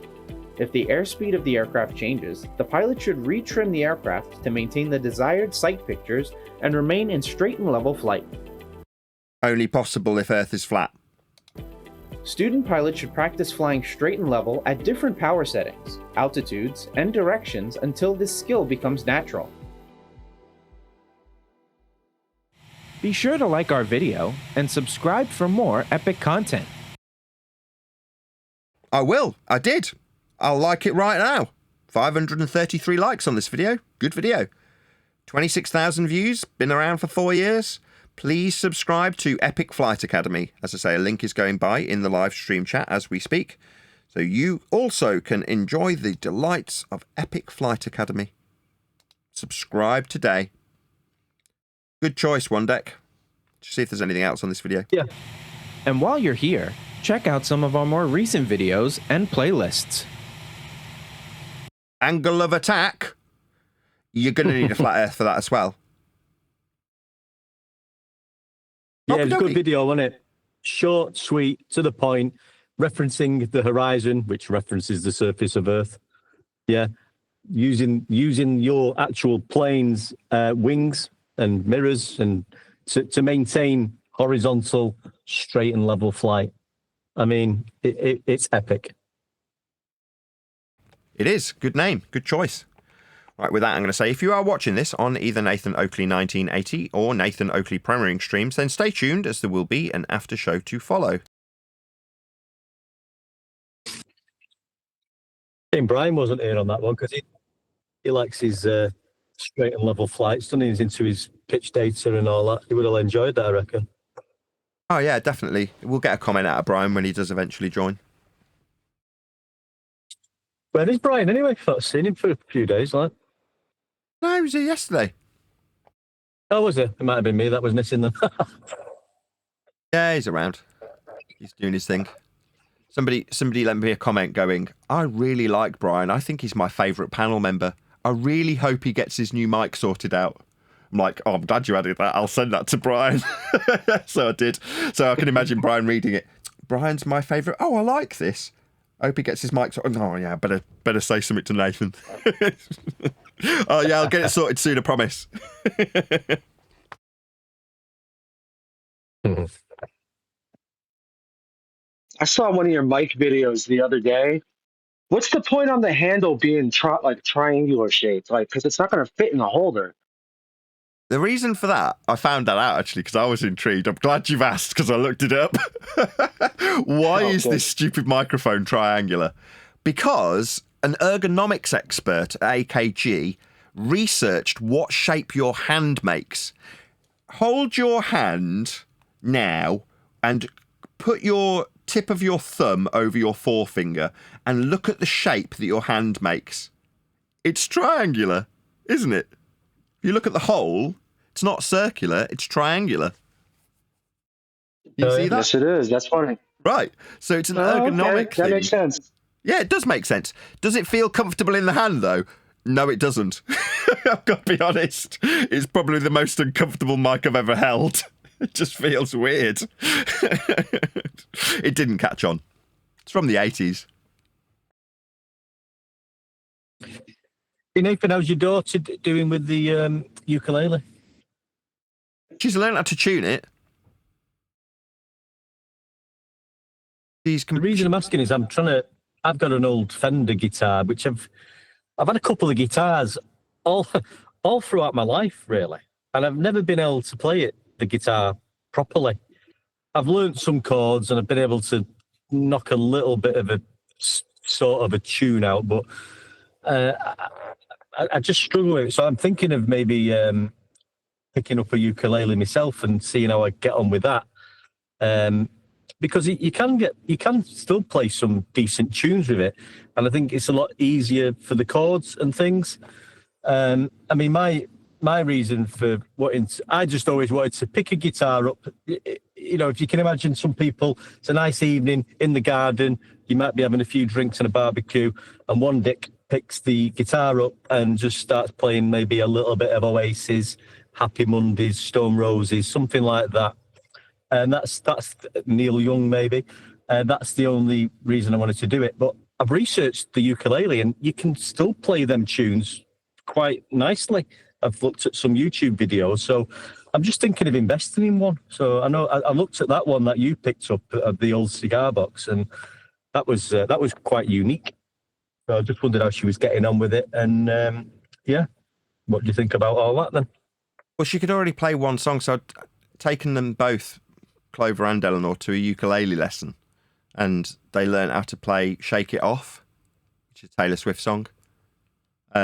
So they'd already learned how to play 2 or 3 chords prior to me buying it, so they could already play it. But if you want to know their attitude towards it, it's the same opinion that every new guitar player moans about. It really hurts my fingers. I'm like, well, yeah, you've got to build up a couple of calluses on the ends of your fingers so you can hold them down without it hurting. So other than that complaint, which I think is universal to anybody who picks up any stringed instrument like a guitar, they're getting on all right. They regularly get it out, like every other day. They're getting it out and strumming along on it.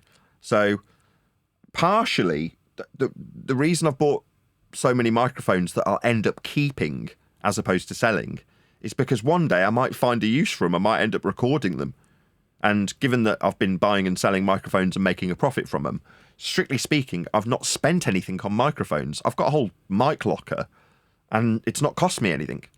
So, I mean, I'm in a very privileged position in that regards because I watch YouTubers who've got studios and they talk about the amount of expense that they've pumped into microphones.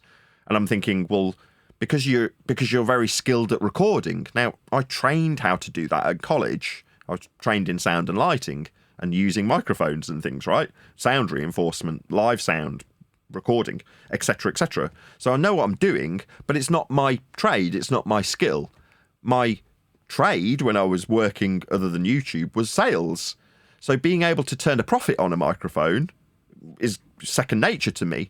So for all the people out there with studios that have worked their asses off recording some crappy bands to get their couple of $100 to save up for the next microphone to add to the studio collection, I'm like, well, I've got an equally as good mic locker as most studios now, and it's cost me nothing, like literally nothing. I'm very privileged. I'm really grateful that I've been able to do that. Yeah, that's great. I'm just going to. I've seen one on. I think it might be. I can't remember if it's eBay or Cash Generator, but I might have a look. It's actually one. It's an electric one, so it might be something I can plug into my mixing sort of console deck and play it through there and on my microphone. Very cool. Sing a song. But yeah, I just want to be able to pick something up and play a tune and sing. Not that I've got a great voice or anything, but Yeah, some like Manchester vibe songs is what I'm trying to get to. I mean, the youngest one was set a task from Rainbows, which is like brownies but for younger kids, to sing a song about vegetables. And she just went straight to the ukulele, started strumming it. It sounded terrible, I'll be honest, because she's 6. But she wrote her own little song about vegetables and then sang it. So, and I recorded her. I'm never going to share it. It was, it was pretty awful because, like I say, she's a 6-year-old. But the fact that she's inclined to sit down with her dad and bosh out lyrics for a song about vegetables and then is happy for me to stick a microphone in front of her and strum along and sing along, you're like, what more can you ask for? So, yeah, I think having something that's dead easy to just pick up, that's tiny and takes 30 seconds to get in tune, is great because it means they're more inclined to pick it up and actually use it, which is why I bought it. So, on the other hand, if you've already got a guitar, the right instrument is the one you've already got. So I would say just get your guitar out. I mean, Sean Ryder did it about fruit, didn't he? Twisting my melon, man. Yeah.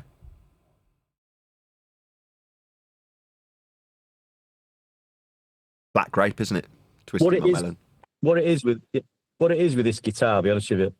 My partner bought me one years ago. It was a Yamaha. It was absolutely fantastic. The sound was amazing.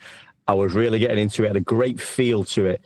And I was really concentrating. I can't read music. I was watching YouTube, learning the chords and playing things like Old Man by Neil Young. I could get a little bit of that going, a little bit of Oasis, stuff like that. Anyway, to cut a long story short, this particular guitar, I must have moved. We had an old sort of conservatory on the back end of the house, which was falling to bits, and it was really cold in there in winter. And I had my guitar on a stand in there, and then I'd move it into the living room then when it got warmer. And I was just sat in the living room one day. I'd moved the guitar back into the living room area near the radiator, and I had my back to it, and I was in the house on my own, just sat at the table doing whatever I was doing. And I just heard the guitar start to strum, like ding, ding, ding. I thought, what? No one's in the house except for me. And I looked round, and the neck of the guitar had snapped. You could see it cracking and starting to break. And that's why the strings were making this. Yeah. And I think it's because I'd had it in such a cold environment and brought it into a heat environment, and it weakened the neck. So I took it back to the shop. I took it back to the shop where my partner had bought it from and explained the situation. I think it wasn't even 12 months old, I don't think. But he was adamant it had nothing to do with him. I had to go to Yamaha. And I thought, I'll give him this 7, the sales of goods act, and tried my best to work my way around it. But he said, listen, all I can do for you is pick one off the wall. And he gave me a really good price. And I just seen one hanging on the wall, and it said Fender. I thought, Fender's supposed to. He said, give us 30 quid for that. So I give him 30 quid, got this Fender home, and I've never liked it. I don't like the feel of it. The neck feels a bit bigger. That's the one I've got now, and there's something about it. I've never bonded with it after that. I just can't get into it. So it's either buy a new guitar or try and get the Yamaha, or then I'm thinking, might just try ukulele, bit of a smaller neck, less hassle doing bar chords and things like that, because I've not got massive hands. So I'm going on about this ukulele a bit, aren't I, today? There's a lot of really nasty ukuleles out there, like really cheap and nasty. So just beware.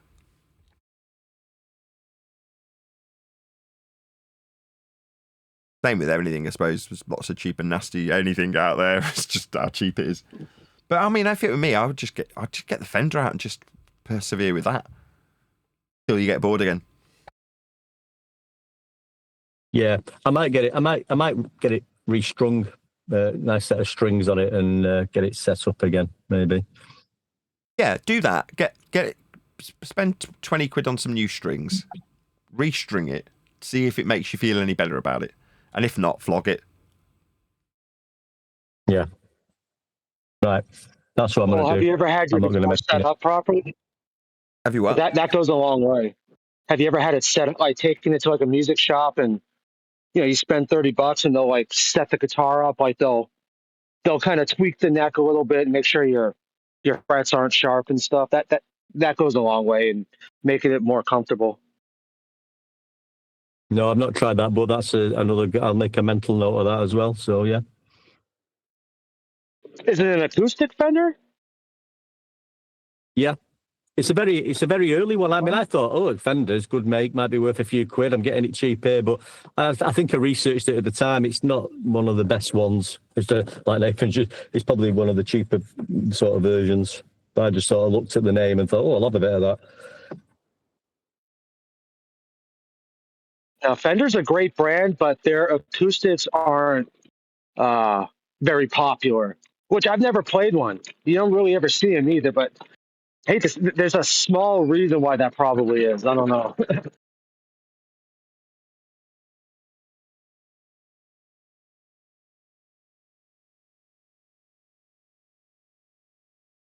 Well, it's cool, Nathan, that your daughters are little musicians now. If they're writing their own songs about vegetables and able to tune their instruments, that's like half the battle.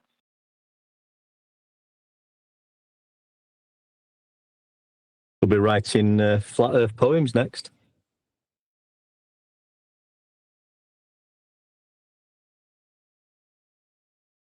Were you asking me something? Sorry, I stepped away. I flogged the microphone. What did you say?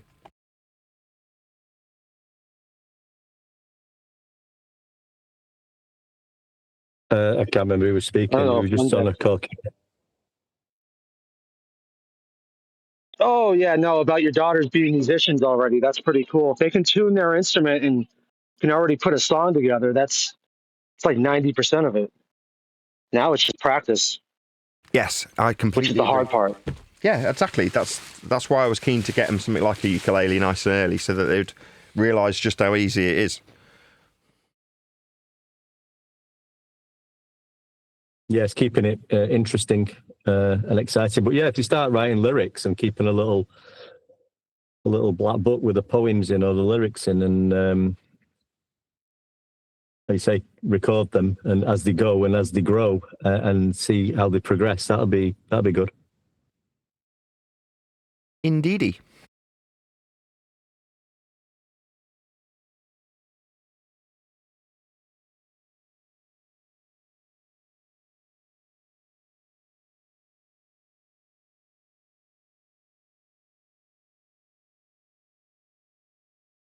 Yeah, it's funny. I found a video of this guy doing like, what's it called? I posted in the chat, like mathematics for using a sextant. What's the exact video title?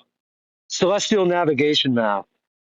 And like his thumbnail is literally just a right angle triangle at 50 degrees. And then like when you go into the comments, it's like 50-50 between people going, oh, so you're just proving the earth's measured flat. And then there's like fight the flat earth or whatever's in there saying it's all wrong. You don't ever use triangles. It's just funny. Like, because the guy, like, when he made the video, he wasn't thinking about flat earth or anything. He was just making a video on how to use it. And now, like, his comment section's like a war. Strictly because of you, Nathan, really. That's where they go. No one else is arguing about. They start arguing about like, well, there's no triangle involved, because obviously their argument one of the line of sight to the luminary above the horizontal plane is just a line of sight type of thing. So it's not actually a physical triangle, and you can't get the height of to the star or the sun.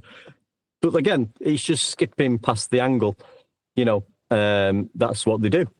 They have to start arguing the toss about something else after the elevation angle's been measured using the surface of Earth. When you're using the Mariner's sextant anyway, you'd definitely be using sea level for the horizontal baseline.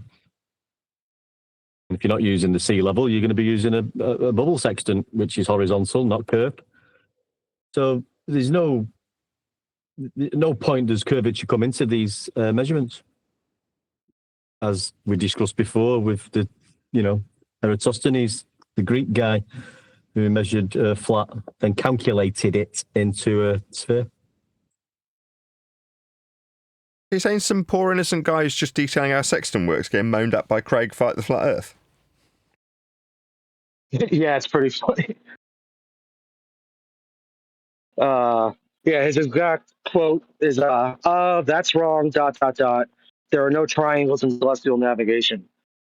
Which is funny because Craig's the one that's completely wrong and just on even saying that. All elevation angles are right angle triangles. Well, forget all that. There's elevation angles in celestial navigation. Forget the triangles. We're using elevation angles, Yeah, which is from the, going to require a horizontal base that the observer's standing on.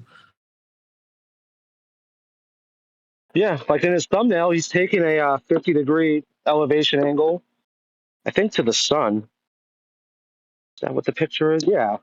Over water. He's got it's the perfect flat earth picture because he's got the water and he's got a triangle sitting on top of the water. And, people are just like either praising him or crucifying him. And it's like, the guy I bet that wasn't even in his mind when he made the video. Like he was just making a video on how to use a tool.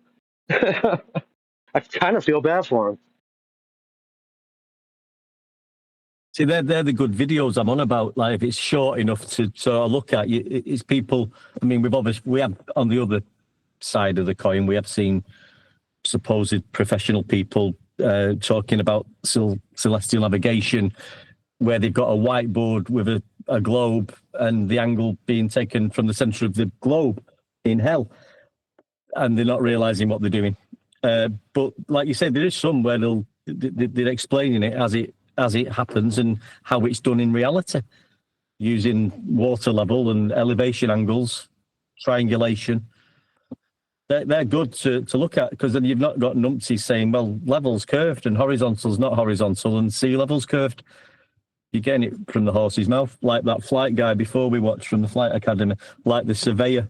So they're always good to have these, I'll call them professional videos, people within the trade, like, or experienced in these particular areas, explaining it exactly how we explain it. It's not our celestial navigation, Craig, or our mapping. Craig is a YouTuber. Surely that supersedes anybody with any expertise in these things. YouTuber, right? That's his job, to tell people how wrong they are.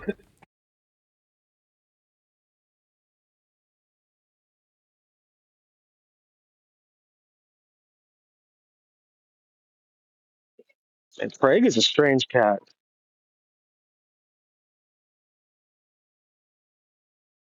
They all are. They're in pain. Earth measurement defies their belief in a ball. So they've got to go around telling people who measure Earth flat that they're wrong. Sad, isn't it? Well, it's funny. He's in so much pain, he has to seek out random people on YouTube talking about accents and berate them.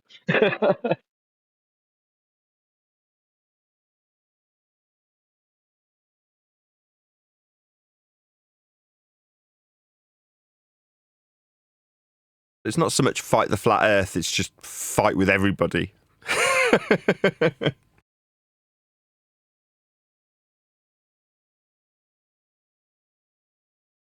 I've noticed, these particular people you're talking about, they'll go out the way and they use this terminology, and you have these arguments with them, and they have to downright lie about level and everything else. But I've actually had that with people who are not into this arena, I'll call it. A friend of mine, just he knows I'm flat earther. We have, in the beginning of times, we've probably had a little bit of a running with it because he got triggered for some reason. But like I say, he's just an ordinary working guy, doesn't go on Discord, not really interested. But I brought the subject up and he got triggered. But then I've noticed, even talking about certain things with him on the odd conversation I've had with him, his reaction to certain things, it's still the same as the anti-flat earthers in a way, but he doesn't mean to do that. I think one of the things he was trying to tell me, I think I was talking, I've actually wrote some words down about it. I haven't got it with me. It's a little bit of a poem, but I haven't got it now. But it was to do with sea level. And I was trying to sort of put across, well, it's called sea level for a reason. But his argument back to me was, well, it's mean sea level. There's different levels. It's not one level, one deck. There's different levels. So obviously it's curved. That was in his head. that's what he was trying to get out to explain to me, that obviously it's not one level. That's why it's called mean sea level, because we've got different levels. And that means, so I said, does that mean it's curved then, that mean level? Well, yeah, because it's not level. You know, we've got the different levels. I could see his brain like proper trying hard to convince himself that because it's different levels called mean sea level, then it's obviously curved. It just makes me laugh. Just a bunch of parallel sea levels.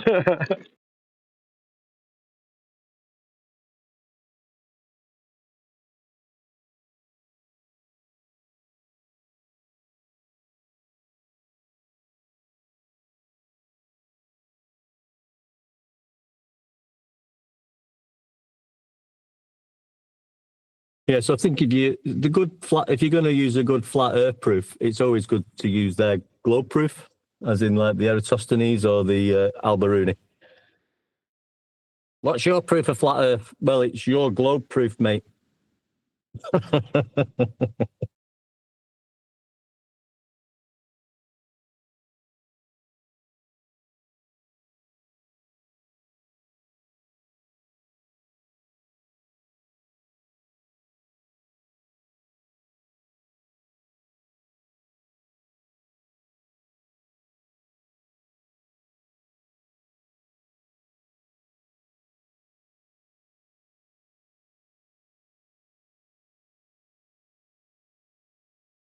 Yeah, so that's always a good one. To give them their actual own globe proof and explain how their globe proof is actually talking about measuring angles using the surface of Earth, or obtaining the heights of mountains using elevation angles and then depression angles from that point to then say that I've measured a sphere. They do always drop the word calculation into these documents and things of Al-Biruni and Eratosthenes. They will let you know the calculating after the measurement, and there is a difference between measurements and calculations. So that's always worth pointing out as well.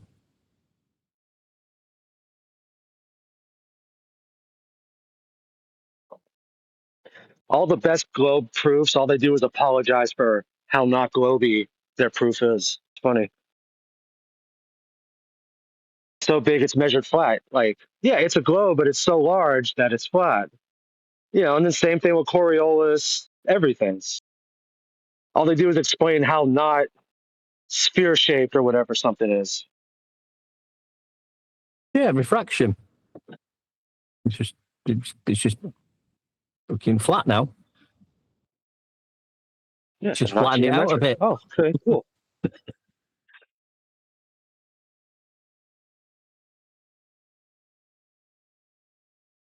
Nobody's ever claimed the horizon's geometric or curve.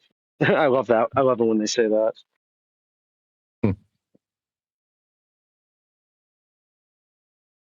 Don't think I've ever got into the horizon argument. I always just say, well, the horizon's never, ever, ever been defined as a physical location.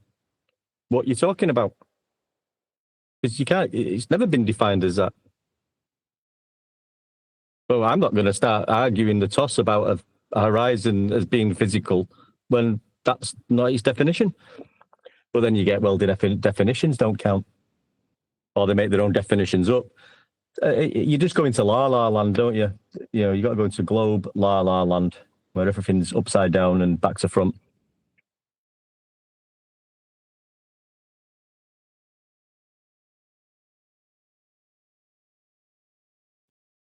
Well, yeah, by the very definition, all a horizon is two horizontal planes appearing to meet in the distance. Yeah, and it's One being the referencing the surface, one surface being of the Earth. sky. So the surface of Earth is included in that definition. So, you know, it's where the sky and the surface of Earth appear to meet. But the horizon, it's horizontal. So we're referencing the surface of Earth as horizontal, like the pilot did when he was maintaining level flight.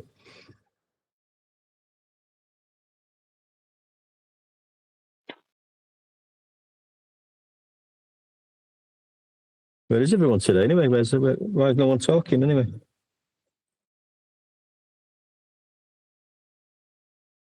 It's good to talk. Mm, Who's in Discord? me personally, I'm just wore out from getting so heated yesterday. What happened yesterday? Just argument, the same old arguments. Me and Eli just don't get along, I guess. It's unfortunate. So is this me starting or you starting the conversation? Mm, I don't even. I never bring it up. well, he did ask. I just said I was wore out from arguing yesterday, so it's whatever. But I think the argument's done.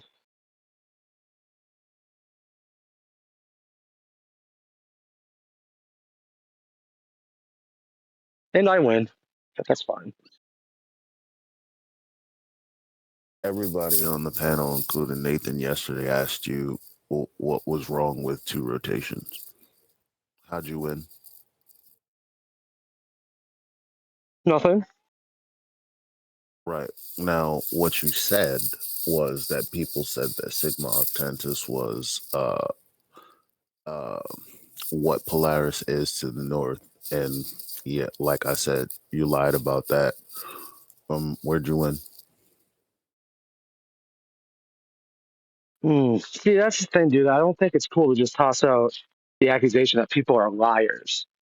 I never lied. The video that you sent January Certain people 25th is definitely have that exactly that. opinion. Other people don't. It's not a unanimous opinion. Mostly, I was just Okay, hung up so on the 2 celestial poles. But I mean, other than that, I mean, great. So you got 1 celestial pole with Polaris, and you got 1 celestial pole that doesn't have right. anything there. Okay, cool. 2 poles, 1 pole star. I mean, that's what people want to, believe. I don't care.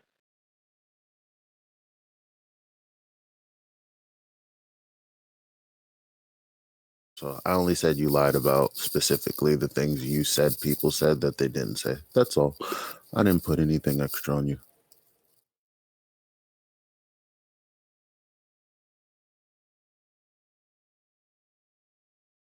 Well, like I said, I mean, if some people claim Sigma Tantus is a 1-for-1, and then some don't, but they're both claiming 2 celestial spheres, one called North, one called South, and is what it is, right? None of us said the former thing you said. That's the point. Did I say You got celestial all spheres? this. I meant to say celestial pole. My bad. It still doesn't change the fact that none of us said that. Check your DM, Eli. I got a nice little clip of you saying exactly that. But I mean, that's again, whatever. Nathan, do you want to play that right now while it's hot on the press? So he just said that Sigma Octantis, yada, yada, yada. And the clip that he sent me, which is like 30 seconds, is not that. So you want to play it? Yeah, the clip I Probably sent not. you, I don't think even the It's words recorded. Sigma Octantus get mentioned. Okay, so then how the fuck does... Never mind. Never mind. Eli, it's not about Sigma Octantus. It's about the claim that there's 2 celestial poles. That's it, and that's all.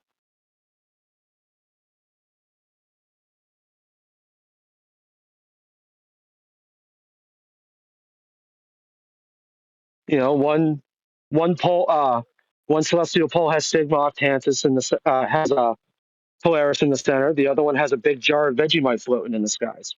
It's fine, man. Vegemite, because it's what, near Australia? Yeah. I find that racist. Crap. Sorry, guys. I didn't mean to.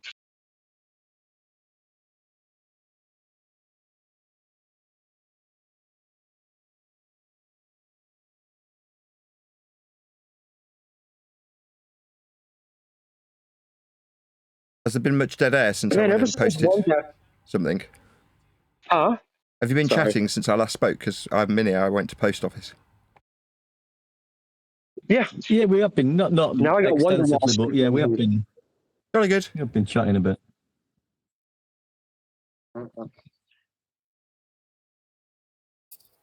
Today's gonna be the day. Da-da-da-da-da-da.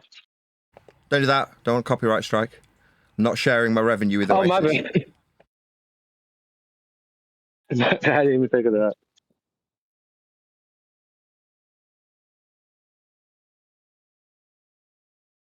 I don't know But do you think it's what considered a the one-hit wonder? conversation is. 'Cause they're so massive, but there's only that one song anybody knows from them.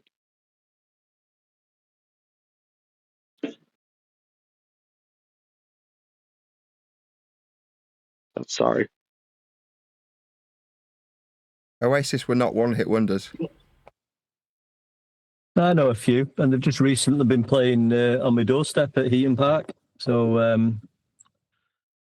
unfortunately, I didn't get a ticket to go and see them. It was quite expensive, but I could literally hear them from my back garden.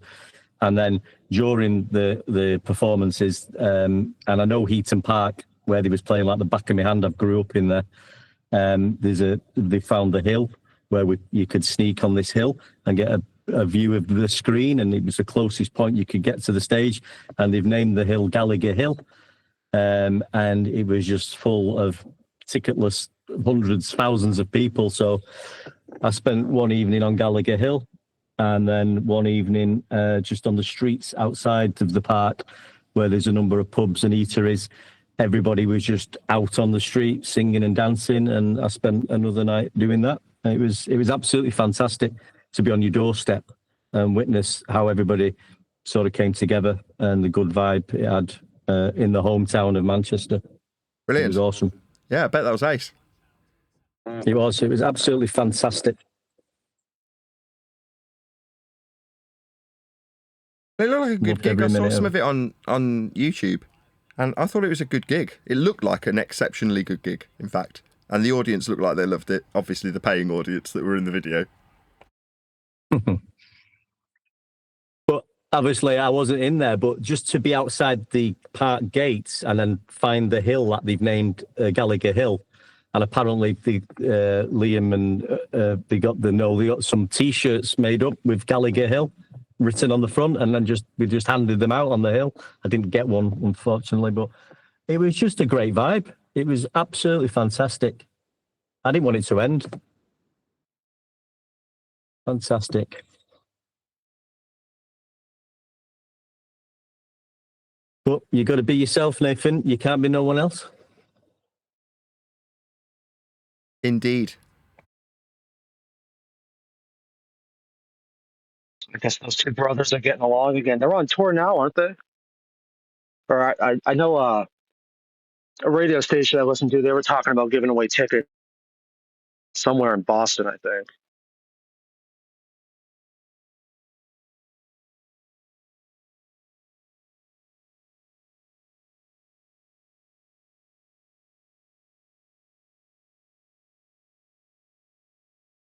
I've got to shoot off, guys, anyway. I've just got to nip out and do something. So nice chatting to you all. Great show.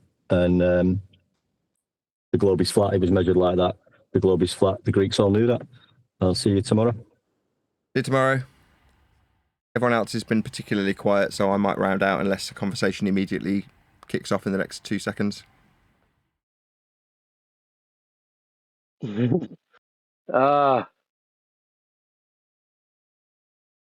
I'm not going to do it.